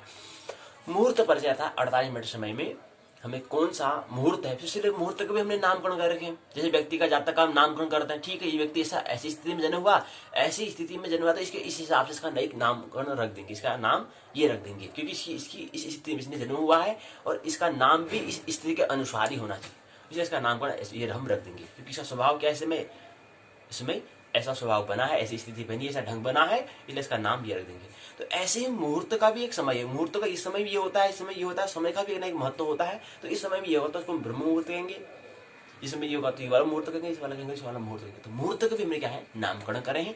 अभी दिन वाला होता है, दिन वाला अलग मुहूर्त अलग नाम देंगे, रात का अलग देंगे, तो उसके भी मुहूर्त के भी हमने नाम रखे हैं। तो पहले मुहूर्त स्कंद जो पहला खंड, उसके अंदर जो पहली इकाई मुहूर्त स्कंद नामक जो पहला खंड, उसके अंदर पहली इकाई मुहूर्त परिचय पहली इकाई। फिर दूसरे में पक्ष मास ऋतु अयन गोल को हमने उस पर विचार करने का प्रयास हमने द्वितीय इकाई में करा। तृतीय इकाई में तिथि वार विवेचन, यानी कि हमने भी यहाँ पर तीसरी चौथी पांचवी जो इकाइयां हैं उसमें पंचांग को समझने का हमने प्रयास किया, उसका विवेचन हमने करने का प्रयास किया, उसका विमर्शन हमने करने का प्रयास किया। इकाई तीसरे तिथि वार इकाई तीसरे में, मुहूर्त स्कंद नामक पहले खंड में। चतुर्थ इकाई में नक्षत्र पर हमने विचार किया, मुहूर्त स्कंद नामक पहले खंड में। योग और करण के बारे में हमने निर्णय करने का प्रयास किया पांचवी इकाई में, मुहूर्त स्कंद नामक पहले खंड में। तो इस तरह से हमने पहले दूसरे तीसरे चौथे 5 इकाई हमने पहले खंड में देखा। मुहूर्त परिचय, पक्ष मास ऋतु अयन गोल विचार, तिथिवार विवेचन, नक्षत्र विचार, योग करण निर्णय के बारे में 5 इकाई में हमने मुहूर्त स्कंद नामक पहले खंड में समझा। स्नातक द्वितीय वर्ष के द्वितीय प्रश्न पत्र का नाम है, उसका शीर्षक जो किताब का नाम दिया है मुहूर्त विचार। मुहूर्त विचार नामक द्वितीय प्रश्न पत्र की हमने ये दिखा, ज्योतिष विषय के ये दिखा। द्वितीय खंड में संस्कार मुहूर्त दिया है। फिर ये संस्कार मुहूर्त भी क्या आता है, फलित ज्योतिष के अंतर्गत ही आता है। संस्कार की हम बात करते हैं। संस्कार हमने कहा समधन उपसर्ग और धातु 3 चीजों मिलकर बना है। उपसर्ग धातु और प्रत्यय के योग से बना है। जैसे मुहूर्त हमने कहा कि मुहूर्त और उलट प्रत्यय से मिलकर क्या बना है, मुहूर्त शब्द बना है। इसी प्रकार से हमने संस्कार कहा, संस्कार के लिए धातु बना है, सम उपसर्ग है, प्रत्यय से मिलकर बना हुआ है, इसके ऊपर संस्कार बनता है। संस्कार आकार, जो बीज है उसका कैसा आकार है, यानी कि जो बीज रूप में जो पड़ा है उसका आकार कैसा होगा, उसका आकार कितना बन पाएगा, वो आकार का पूरा बनेगा नहीं बनेगा, उसकी आकृति फिर बनेगी नहीं बनेगी, पूरा उसका आकलन, उसको हम संस्कार कहते हैं। तो संस्कार का मतलब हमने कहा शुद्धिकरण होता है। और वैसे हमने कहा समझने के लिए कि जागरूक पूर्वक काम करना, क्रिया मतलब करना, और संस्कार मतलब जो अनिवार्य चीज को ख्याल में रखते हुए हमें काम करना, होश पूर्वक। अनिवार्य चीज क्या है? होश। तो होश पूर्वक काम करना, और उसको भी, काम को भी बांट के हिस्से कर देना उसको। इस भाग में ये काम मैंने साहब ये करना है, फिर सुबह का समय होगा तो पहले हम अपने आप को नित्य सोच ताजी निवृत्त होकर के सबसे पहले प्रभु का स्मरण, उसके बाद फिर अपना दैनिक कार्यक्रम फिर करेंगे, फिर रात को सोने से पहले फिर प्रभु का स्मरण, तब जाकर सोने जाएंगे। ये तो संस्कार मुहूर्त में पहला संस्कार था। पहले इकाई में हमने संस्कार से परिचय होने का प्रयास किया, उससे इंट्रोडक्शन हुआ। दूसरे में षोडश संस्कार को हमने समझा। षोडश संस्कार के अंतर्गत यहाँ पर अगले 3 इकाइयों में जो षोडश संस्कार हम जो 11 संस्कार दिए हैं, प्रमुख संस्कार उनका यहाँ पर जिक्र करा। तीसरी इकाई में गर्भाधान, सीमोन्नयन, पुंसवन, नामकरण संस्कार को तीसरी इकाई में रखा, संस्कार मूर्त नाम द्वितीय खंड में। चतुर्थ इकाई में जल पूजन, कर्णवेद, अन्नप्राशन, चूर्णाकरण चौथे इकाई में रखा, संस्कार मुहूर्त नाम द्वितीय खंड में। 5वीं इकाई में अक्षारंभ, विद्यारंभ, उपनयन, ये जो 11 संस्कार को षोडश संस्कार में से केवल 11 षोडश संस्कार में 11 संस्कार को इकाई तीसरी, इकाई चौथी, इकाई 5वीं में रखा, संस्कार मुहूर्त नाम द्वितीय खंड में। ये हमने देखा द्वितीय प्रश्न पत्र ज्योतिष के स्नातक द्वितीय वर्ष का। तृतीय खंड में यात्रा मुहूर्त क्या होता है। अब यात्रा जब हम ट्रेवल कर रहे हैं, हमने कहा जीवन भी एक यात्रा है। अब यात्रा दिख ही रही है, क्योंकि हमारे एक वर्तुल हमें दिखाई दे रहा है, 84 करोड़ योनि जो पड़ाव जो कह रहे हैं, ये पूरी यात्रा ही तो है, एक ट्रेवल तो है कि पहले कभी मनुष्य, कभी घोड़ा बन जा रहे हैं, कभी पक्षी बन जा रहे हैं, कभी चिड़िया बन जा रहे हैं, कभी सांप बन जा रहे हैं, कभी कीड़े मकोड़े बन जा रहे हैं। ये क्या सब बन रही है? यात्रा ही तो चल रही है पूरी। कहाँ? मंजिल प्राप्त करने के लिए। अब मंजिल कुछ ख्याल नहीं हुआ तो फिर यही इसको मंजिल मान लेंगे, पड़ाव को ही मंजिल मान लेंगे। अच्छा ठीक है, मनुष्य नहीं था, ये मंजिल मिल गई, मंजिल मिल गई, इनको मंजिल मान के चले रहेंगे तो ठीक हो गया। लेकिन ये मंजिल नहीं, तो पड़ाव है। मंजिल तो चक्र से बाहर आना है, इस वर्तुल से बाहर, जन्म जन्मांतर के चक्र से बाहर आना है, उसको हम कहते हैं मंजिल। इनकी ये संसार से संसार में होकर संसार में जाग जाना, उसको हम कहते हैं मंजिल। परम, उसको हम कहते हैं परम जागरण, उसको हम कहते हैं बुद्ध, उसको कहते हैं मोक्ष, उसको कहते हैं निर्वाण। इस फिर यहाँ जो आएंगे फिर ब्रह्म जगत, फिर यहाँ से भी हमें आगे होना है, तो फिर महापरिनिर्वाण निर्वाण कहते हैं इसको, परम जागरण इसको कहते हैं कि महानिर्वाण, परानिर्वाण कहते हैं। ये अध्यावरण हो गया, अध्यात्म का जिक्र होना। अध्यात्म के बाद अध्यात्म से आगे फिर अस्तित्व ही समा जाना, वो चीजों का ख्याल। तो यहाँ अध्यात्म में भी हमें वो केंद्र में वहां भी बंधन न बन जाए, तो यहाँ से भी क्या है, जाग जाना होता है, उसको हम फिर महापरिनिर्वाण कहते हैं। वहां से भी क्या, अस्तित्व ही विलीन हो जाना, जो है उससे एक हो जाना, वो महापरिनिर्वाण कहलाएगा। निर्वाण, महापरिनिर्वाण। तृतीय खंड में यात्रा मुहूर्त। तो यात्रा ट्रेवल हम कर ही रहे हैं, इतने सारे पड़ावों को अगर मंजिल हमें नहीं मान लेना है, मनुष्य जीवन भी एक पड़ाव है, इससे आगे हमें जाना है, चक्र वर्तुल से बाहर में निकलना है। जन्म जन्मांतर कितने जन्म हो चुके हैं, कितने बार मनुष्य जीवन में ले चुके हैं, इसका हमें ख्याल कब होगा, जब हम पुण्य, इससे पहले पिछले जन्म में जाएंगे कि कितने जन्म ले चुका हूं मैं, इससे पहले क्या था, तो वहां मैंने क्या काम किया था, वहां पर मैंने क्या गलतियां की थी, क्या मिस्टेक्स मैंने की थी, तो वहां से हमें सुधार करते, वहां से अगर हमें झांकेंगे, वहां देखेंगे, वहां से हम अपनी जांच करेंगे, उसके बाद फिर अगला जाकर ठीक है, तो मैं पिछले जन्म में भी जन्म से करते हुए आ रहा हूँ, तो अब यहाँ से आगे निकलना है। तो वहां से कब आएगा, जब झलक पिछले जन्म में दिखेगा।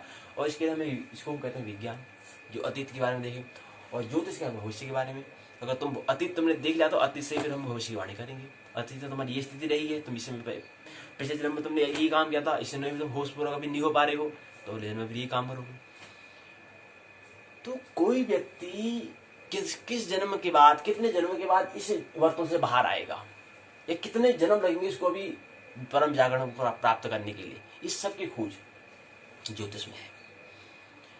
व्यक्ति की फिक्र है, जातक की फिक्र है कि वो कितने जन्मों के बाद उसको जागरण मिलेगा, अब बुद्धत्व को प्राप्त करेगा, कितने जन्मों के बाद इस चक्र से बाहर आएगा, या इस जन्म में हो पाएगा नहीं हो पाएगा, या कितने जन्म लगेंगे, कैसी स्थिति वर्तमान में चल रही है, इससे पहले जो अतीत में स्थिति कैसी रही, इसका पूरा ज्ञान, इसकी पूरी खोज, इसके परा शोध अनुसंधान ज्योतिष का, वो भी किसमें है, जातक शास्त्र, फलित ज्योतिष में।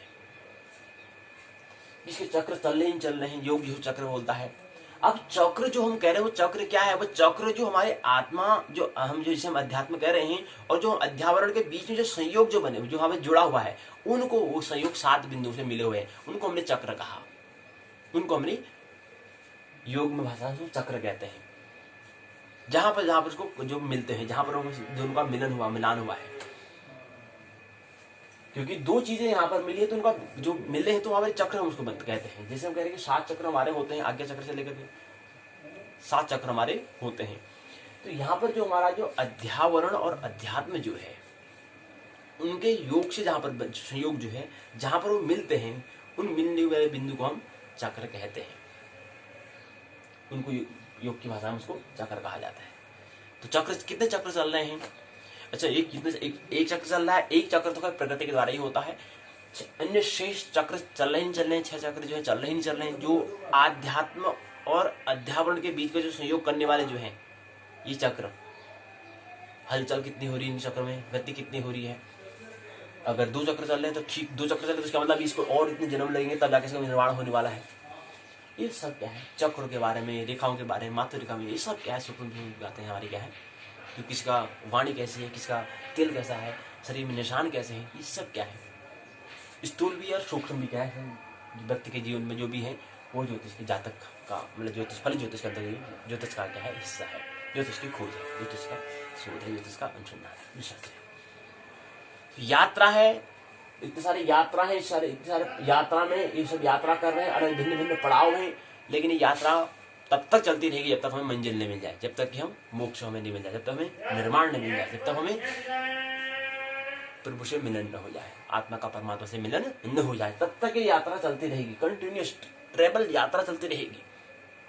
अब ये अंतर यात्रा के बारे में हम कह रहे हैं, अंतर्दृष्टि के बारे में कह रहे हैं। अब यहाँ पर जो यात्रा के बारे में उत्तराखंड मुक्त विश्वविद्यालय ने किया, वो यहाँ पर बहिर्यात्रा के बारे में, बाह्य दृष्टि के बारे में कहा है। यात्रा मुहूर्त के बारे में कहीं पर हम जाते हैं, यानी कि मंजिल जो हम कह रहे हैं, जो पड़ाव जो हम कह रहे हैं, इसमें जो हमारा मनुष्य योनि है, मनुष्य योनि में जो हम, अब हालांकि हमारी तैयारी तो वही है, सूक्ष्म खोज तो हमारी वही है कि कैसे हम यहाँ से आगे यात्रा करें। लेकिन जब हम कहीं जा रहे हैं, यहाँ से दूसरी जगह जाते हैं, यार मेरे को यहाँ मेरे को नौकरी नहीं मिल रही, ठीक है यार, वहाँ नौकरी, अच्छा रोजगार करने जाना होगा, अच्छा यार यहाँ नहीं मिलता, अमेरिका में मिलता है क्योंकि वहाँ बहुत ज़्यादा नौकरी मिलेगी, क्योंकि वहाँ ना बहुत ज़्यादा पैसे कमाते हैं। यहाँ तो कोई पैसे देते नहीं है, सरकार तो देती नहीं है, वहाँ बहुत ज़्यादा पैसा मिलता है, वहाँ डॉलर में मिलता है। तो यहाँ से हमें क्या करना है? विदेश में यात्रा करने जाएंगे, तो वहाँ पर क्या जा रहे हैं? यात्रा करने जा रहे हैं कि वहाँ पैसा मिले। वो पैसा अगर मिल जाएगा तो अपनी जरूरतें पूरी करेंगे, वो जरूरतें पूरी करेंगे, फिर मन की जरूरतों को पूरी करेंगे। कुल मिला के कहने का मतलब सूक्ष्म क्या है? वो वही हमारा है कि पड़ाव से कैसे हम बाहर आए, इस जो वर्तुल से कैसे हम मुक्त, कैसे शांत, कैसे आनंद को प्राप्त करें, वही हमारा सूक्ष्म खोज हमारी वही होती है। तो वही यात्रा यहाँ पर दिया है कि यात्रा जो करने जा रहे हैं वो अंततः क्या है? हमारी यात्रा उसी की है कि इस पड़ाव से कैसे मंजिल को प्राप्त हम करें। तो इसके अंदर यात्रा मुहूर्त नाम जो तृतीय खंड था, पहली इकाई में हमने तिथि और नक्षत्र का भी हमें क्या करना चाहिए? उसका भी हमें ख्याल रखना चाहिए, उसका भी शुद्धि मतलब होता है, उसका भी ख्याल कि कौन सी तिथि हो रही है, कौन सा नक्षत्र हो रहा है। क्यों?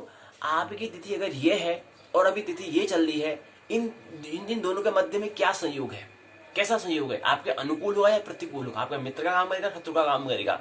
उसी को हम कहते हैं तिथि। और कौन सा नक्षत्र है, कौन सा वार है, कौन सा लग्न है, उसकी जांच परख करना। तो पहले इकाई में तिथि और नक्षत्र शुद्धि, पहले इकाई में यात्रा मुहूर्त नाम तृतीय खंड में समझा, वार शुद्धि, लग्न शुद्धि दूसरी इकाई यात्रा मुहूर्त नाम तृतीय खंड में हमने समझा कि ये वाली अगर तिथि है, आपकी तिथि ये थी और इस तिथि में आप अभी काम कर रहे हैं, तो इन दोनों के बीच कौन सा काम हो रहा है? ये आपके अनुकूल नहीं कर रहा है, तो ये काम आप मत करो, इसमें यात्रा मत जाओ। यात्रा को कुछ हमारा वजह होगा, कारण होगा, वो कारण के लिए आप जो जा रहे हो वो कारण आपका पूर्ण नहीं हो पाएगा।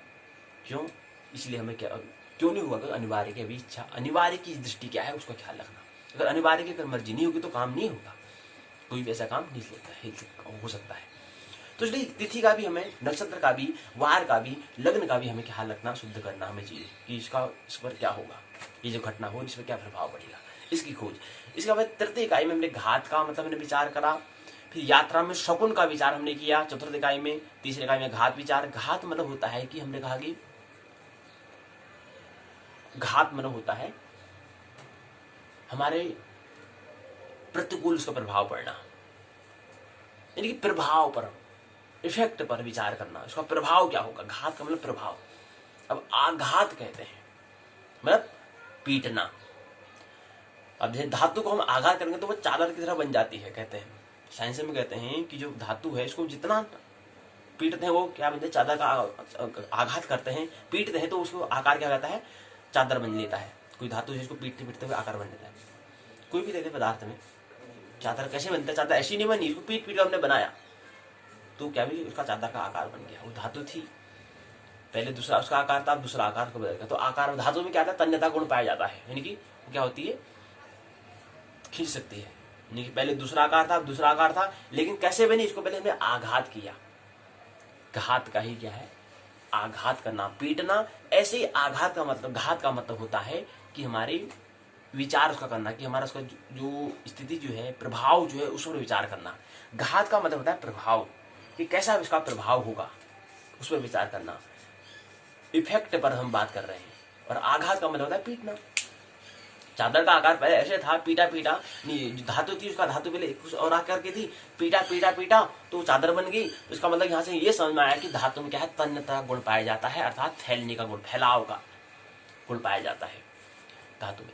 यहाँ पर घात का विचार था प्रभाव पर, हमें क्या होगा पर विचार हम कर रहे हैं। यात्रा जब कर रहे हैं तो उसमें कौन सा घात हो रहा है, कौन सी स्थिति हो रही है, कौन सी मतलब स्थिति दशा की हम बात कर रहे हैं, उसका विचार। यात्रा में फिर अगला इकाई में, यात्रा में शकुन विचार। शकुन का मतलब था संकेत। और पांचवी इकाई में थे यात्रा में कृत्य और कृत्य विचार। हमने कहा कि जो स्वभाव के अनुकूल होगा वो हमारा काम, वो करने योग्य, वो हमारा कर्तव्य अर्थात कृत्य कहलाएगा, ऐसा कर्तव्य हमारा कृत्य कहलाएगा। जो स्वभाव के प्रतिकूल होगा तो ऐसा कर्तव्य हमारे लिए क्या कहलाएगा, अकृत्य कहलाएगा। तो उसका भी विचार हमें कर लेना है, कृत्य और कृत्य का, यात्रा के समय। यात्रा में शकुन का विचार, संकेत जो मिलने उसका भी हमें विचार कर लेना है। फिर इसी क्रम में हमने कहा, इसी क्रम में यात्रा मुहूर्त नामक हमने 5 इकाई को समझा। घात का विचार क्या होता है, प्रभाव, कौन सी स्थिति हो रही है, इसका कौन सा प्रभाव हमारा पर रहेगा। यात्रा में शकुन विचार, यात्रा में कृतकृत्य विचार हमने बात करा। इसी क्रम में चौथा अंतिम खंड हमने देखा, गृह आरंभ और गृह प्रवेश मुहूर्त क्या होते हैं। जब कोई घर का हम बना रहे हैं, निर्माण कर रहे हैं, और जब घर में हमने बनाया, फिर उस घर में जब प्रवेश, गृह में हम प्रवेश करेंगे तो उसमें हमें एंट्री करेंगे हाउस में, उसमें हमें क्या ख्याल रखना है। इसमें सबसे पहले शिलान्यास विधि का हमें ख्याल रखना है। पहली इकाई में ये समझा। दूसरी इकाई में गृह आरंभ कैसे करते हैं, कैसे आरंभ करना है, कौन सी दिशा में क्या करना है, कौन सी दिशा का ख्याल रखना है, कौन से घर में कहाँ पर कौन चीज बनानी है, इसका हमें गृह का जो बना रहे हैं उसमें हमें ख्याल रखना है। ये हमने द्वितीय इकाई में समझा। और कौन सी तिथि में करना है, कौन सा वार में करना है, ये हम बता रहे हैं, ये हमने समझा कि कौन सी तिथि में, कौन सा वार में, कौन से नक्षत्र में, ये चीज बातें पूरी गणना, सूक्ष्म गणना में क्या अनिवार्य की मर्जी है, इसका हम ख्याल रखना, ख्याल रखते हुए ग्रह का आरंभ हमें, गृह का आरंभ करना चाहिए। फिर द्वार की स्थापना कब करनी है, किस समय में करनी है, उसके लिए अनिवार्य की मर्जी क्या है, उसका ख्याल रखना। एसेंशियल जगत की बात को ख्याल रखते हुए द्वार की स्थापना करना। तीसरी इकाई में, चौथे में जीर्ण घर प्रवेश। जो कभी सरकार के द्वारा भवन, अगर भवन घर बनाया था उसको तोड़ दिया जाता है, उसका फिर उसको भी जीर्ण घर में, उसको भी क्या है, जीर्ण घर जो जीर्ण घर है उसकी सीढ़ी में उसको रखते हैं। और कोई घर हमारा जीर्ण हो चुका है, इसको मरम्मत करा के बना रहे हैं, तो ये प्रवेश कब करना है। अंतिम इकाई में शकुन विचार, संकेत जो मिल रहे हैं वो संकेत हमारे, हम कैसे संकेत हैं। घात मतलब कहते हैं कि अशुभ संकेत।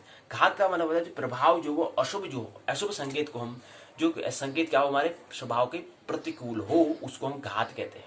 तो प्रभाव जो क्या हो हमारे प्रतिकूल हो, उसको हम घात कहते हैं। तो ये हमने समझने का प्रयास यह इकाई में करा।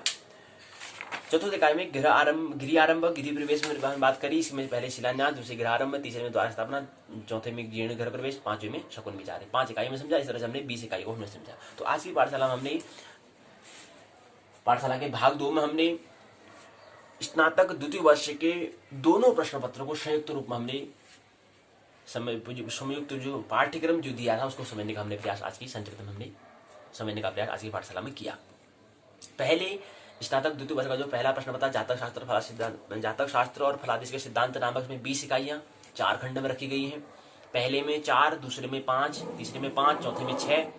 पहले में 4 है, अंतिम में 6 है। इस तरह से 20 इकाई हमने देखी, 4 खंड दिए गए थे। फिर स्नातक द्वितीय वर्ष के द्वितीय प्रश्न पत्र मुहूर्त विचार का नाम दिया था, शीर्षक दिया है। इसके अंदर भी क्या है, 20 इकाइयां हैं, 4 खंड दिए गए हैं। पहले खंड में 5 इकाइयां, दूसरे खंड में 5 इकाई, तीसरे में 5, चौथे में 5। इस तरह से 20 इकाई को हमने देखने का प्रयास आज की पाठशाला में, पाठशाला भाग 2 29वीं दिवसीय पाठशाला में किया। यहीं पर पाठशाला के भाग 2 को विराम देते हैं। आइए पाठशाला के भाग 1 में प्रवेश करें। पाठशाला के भाग 1 में हम उत्तराखंड मुक्त विश्वविद्यालय UOU की स्नातक प्रथम वर्ष के पाठ्यक्रम पर हम चर्चा कर रहे हैं। और पहला प्रश्न पत्र है ज्योतिष विषय है। पहला प्रश्न पत्र हमने ब्रह्मांड एवं काल में पहला जो खंड था खगोल के बारे में हमने बात कर ली थी। खंड पहला था खगोल, इसके अंदर आकाशगंगा निहारिका, सौर परिवार, गिरह ग्रह, तारा तारापुंज, क्षुद्र वामन गिरह, धूमकेतु उल्का के बारे में मैंने बात कर ली है। काल के बारे को हम समझने का प्रयास काल नामक द्वितीय खंड में हम प्रवेश करे हुए हैं। कल हमने बात की थी काल दो होते हैं, एक होता है अखंड, एक होता है सखंड। अखंड जो है मैंने नहीं, खंड मैंने जिसका, जो खंड न हो, जो विभाजित न हो, उसको हम कहते हैं अखंड काल, जिसको हम कहें संहारक, जो संहार करने का जिसका काम हो, पृथ्वी इत्यादि सभी को मारने का काम जो हो, जो बना है उसका, जो सृष्टा हुआ उसका मृत्यु का जो काम, संहारक जो काम जो करे, ऐसे समय को हम संहारक अर्थात अखंड काल कहते हैं। इसकी बात हमें यहाँ पर उत्तराखंड मुक्त विश्वविद्यालय ने पाठ्यक्रम में ये बात नहीं की है। हमने बात की है जो काल है, काल का जो पहला भाग अखंड काल अर्थात संहारक काल की बात न करते हुए काल का जो दूसरा भाग जो है कलनात्मक गणनात्मक अर्थात सखंड काल के बारे में बात की है। और उस सखंड काल के भी हमने दो भाग किए थे। एक को हमने कहा था अमुहूर्त, एक को कहा था हमने मुहूर्त। अमुहूर्त का मतलब होता है अप्रकट, जो मतलब दिखाई नहीं देना, और दूसरा होता है प्रकट अर्थात जो दिखाई देना। मुहूर्त का मतलब मुहूर्त और अमुहूर्त।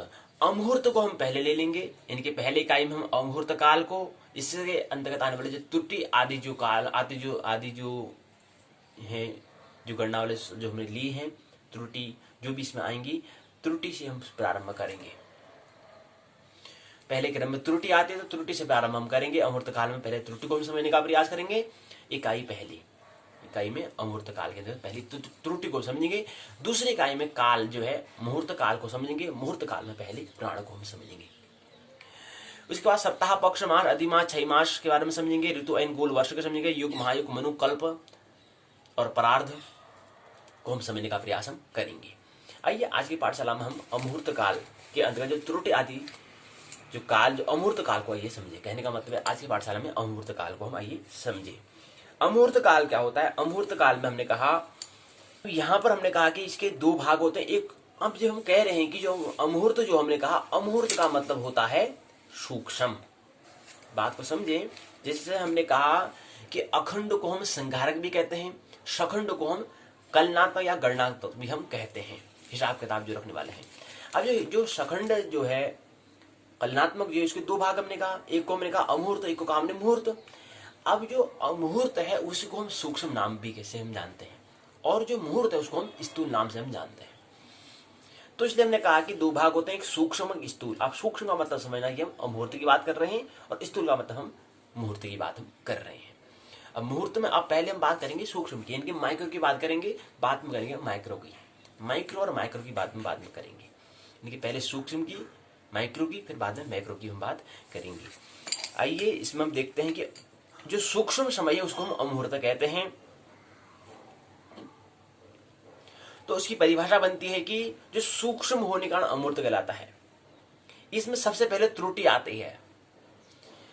इसको आधुनिक दृष्टि में, वैज्ञानिक दृष्टि में, आधुनिक विज्ञान की दृष्टि में, वैज्ञानिक दृष्टि में इसको येक्टो सेकंड कहते हैं, जेप्टो सेकंड कहते हैं, एप्टो सेकंड कहते हैं, नैनो सेकंड कहते हैं। ये सब क्या है? सूक्ष्म काल है, सूक्ष्म समय है, सूक्ष्म टाइम है, माइक्रो टाइम है। कि क्या है? इकाइयां, यूनिट्स हैं ये। स्थूल काल में वो स्थूल जगत की बातें होती है, इसलिए इसको मुहूर्त कहते हैं, अर्थात प्रकट बातें, स्थूल में जो हमें दिखाई देती है। इसमें व्यवहारिक भी हम इसको हम कहते हैं। जो भारतीय वैज्ञानिक स्थूल काल में प्राण को हमने स्वीकार किया, लेकिन वर्तमान वर्तमान जो दृष्टि है, वर्तमान में जो सभ्यता की संस्कृति दृष्टि है, वो है माइक्रो सेकंड की। सेकंड को स्थूल काल की पहली इकाई माना है, माइक्रो सेकंड को सेकंड की स्थूल काल की पहली इकाई माना है। तो ये हमें कलनात्मक हम क्यों कर रहे हैं, हिसाब किताब रख रहे हैं। इसमें सबसे पहले आता है त्रुटि। त्रुटि, माइक्रो सेकंड इत्यादि। आंख के पलकों गिरने में जितना समय लगता है उसको निमेष कहते हैं। निमेष के 3000 हिस्सों को हम त्रुटि कहते हैं। अब कभी हिसाब किताब किया, समय की हम गणना कर रहे हैं। अब हम पहले यहाँ पर अमूर्त समय को अर्थात सूक्ष्म समय को हम समझने का प्रयास कर रहे हैं। कहने का मतलब है कि हमारी जो आंख जो है, आंख की जो हमारी पलकें हैं, ये पलकें भी क्या होती है, निरंतर झपकती हैं। कभी विचार किया कि हमारी जो आंख है, आंख की पलकें क्यों झपकती हैं और कितनी बार झपकती होंगी, कितनी बार ऊपर नीचे होती हैं और क्यों होती हैं, कभी विचार किया? इसको ख्याल में लाने के लिए कभी विचार करना चाहिए। कभी कार में बैठे हैं तो कार में, या कभी किसी वाहन में बैठे हैं तो वाहन में हमें देख लेना चाहिए।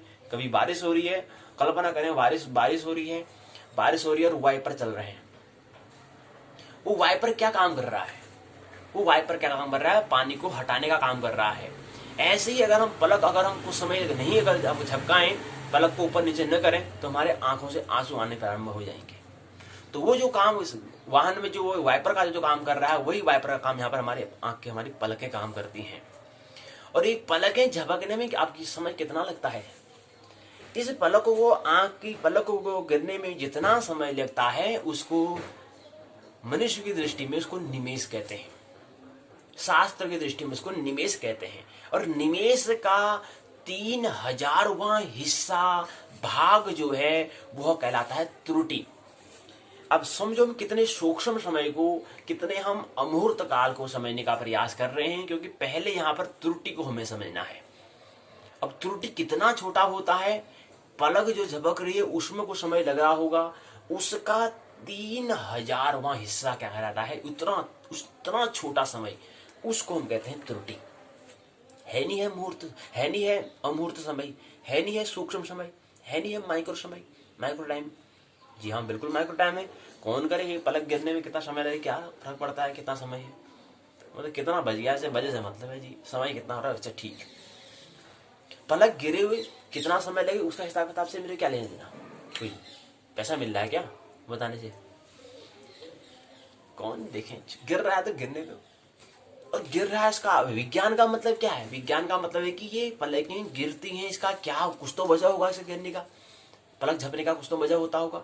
वही वजह होता है जो वाइपर, जो हम गाड़ी में वाइपर लगाते हैं, पानी को हटाने का काम जो करता है। इसी तरह से हमारे अगर पलक हम नहीं झपकाएंगे तो हमारे आंखों में आंसू आते हैं। देखें, कोई खुद करें, प्रयोग करें, प्रयोगशाला करें, देखें कुछ समय पलकें नहीं झपकाने का प्रयास करें, आंसू आने का प्रारंभ हो जाएगा। तो यहाँ पर अब हम कह रहे हैं कि आंख की पलक झपकने का हम बात कर रहे हैं, वो भी एक समय है। मतलब असल में बात क्या कर रहे हैं, हम समय की बात कर रहे हैं। तो जो आंख की जो पलक गिर रही है उसका क्या है, आंख की पलक गिरने का जो समय लगता है उसको हम निमेष करते हैं। जो आंख की जो पलकें गिरी उसको तो कुछ समय गया, उस समय तो समय कुछ बीता। अब इतने समय में कितनी बार पलकें गिरी, या कितने समय में पलकें गिरती हैं, लेकिन उसको निमेष कहते हैं। और निमेष का 3000वां हिस्सा कहलाता है त्रुटि कहलाता है। इस त्रुटि नामक जो अमूर्त काल है, जो इकाई का नाम उत्तराखंड मुक्त विश्वविद्यालय यूओ ने दिया है, उसने नाम ही ये दिया कि त्रुटि को हम पहले आपको अमूर्त काल अर्थात सूक्ष्म काल में, अमूर्त काल का मतलब सूक्ष्म काल के अंतर्गत पहले हम त्रुटि को समझेंगे। इसलिए इस इकाई का नाम हम क्या रखेंगे, त्रुट आदि अमुहूर्त काल अर्थात सूक्ष्म काल को हम समझेंगे, जो कि सखंड काल अर्थात कलनात्मक अर्थात गणनात्मक काल के अंतर्गत आता है, अर्थात काल के दूसरे भाग अर्थात सखंड काल के अंतर्गत आता है। और सखंड के भी दो होते हैं, हमने कहा अमूर्त और मुहूर्त अर्थात सूक्ष्म और स्थूल होता है। हम पहले सूक्ष्म माइक्रो को समझने का प्रयास करेंगे, तब जाके वैसे आगे आने वाली इकाई में समझेंगे। इसी क्रम में फिर अगला आता है प्राण, और जो कि मुहूर्त अर्थात क्या है, स्थूल समय है, उसमें प्राण को लेते हैं। और प्राण में हमने कहा कि एक प्राण में आने में कितना समय लगता है, 4 सेकंड के समय अवधि को हम प्राण कहते हैं। इनकी आने वाली श्वास को 2 सेकंड लगते हैं, जाने वाली श्वास को 2 सेकंड लगते हैं, तब जाके एक प्राण मिलता है। इसको ये क्या है, स्थूल समय है। इसलिए हम इसको दूसरी इकाई में समझने का प्रयास करेंगे। मानना नहीं जानना, आनंद मोसुकरो जीवन जीना है। मेरी बातों करते प्रेम पूर्वक शांति सुना, बहुत बहुत अनुग्रहित हूँ। अंत में सबके भीतर बैठे परमात्मा को प्रणाम करता हूँ, मेरा प्रणाम स्वीकार करें।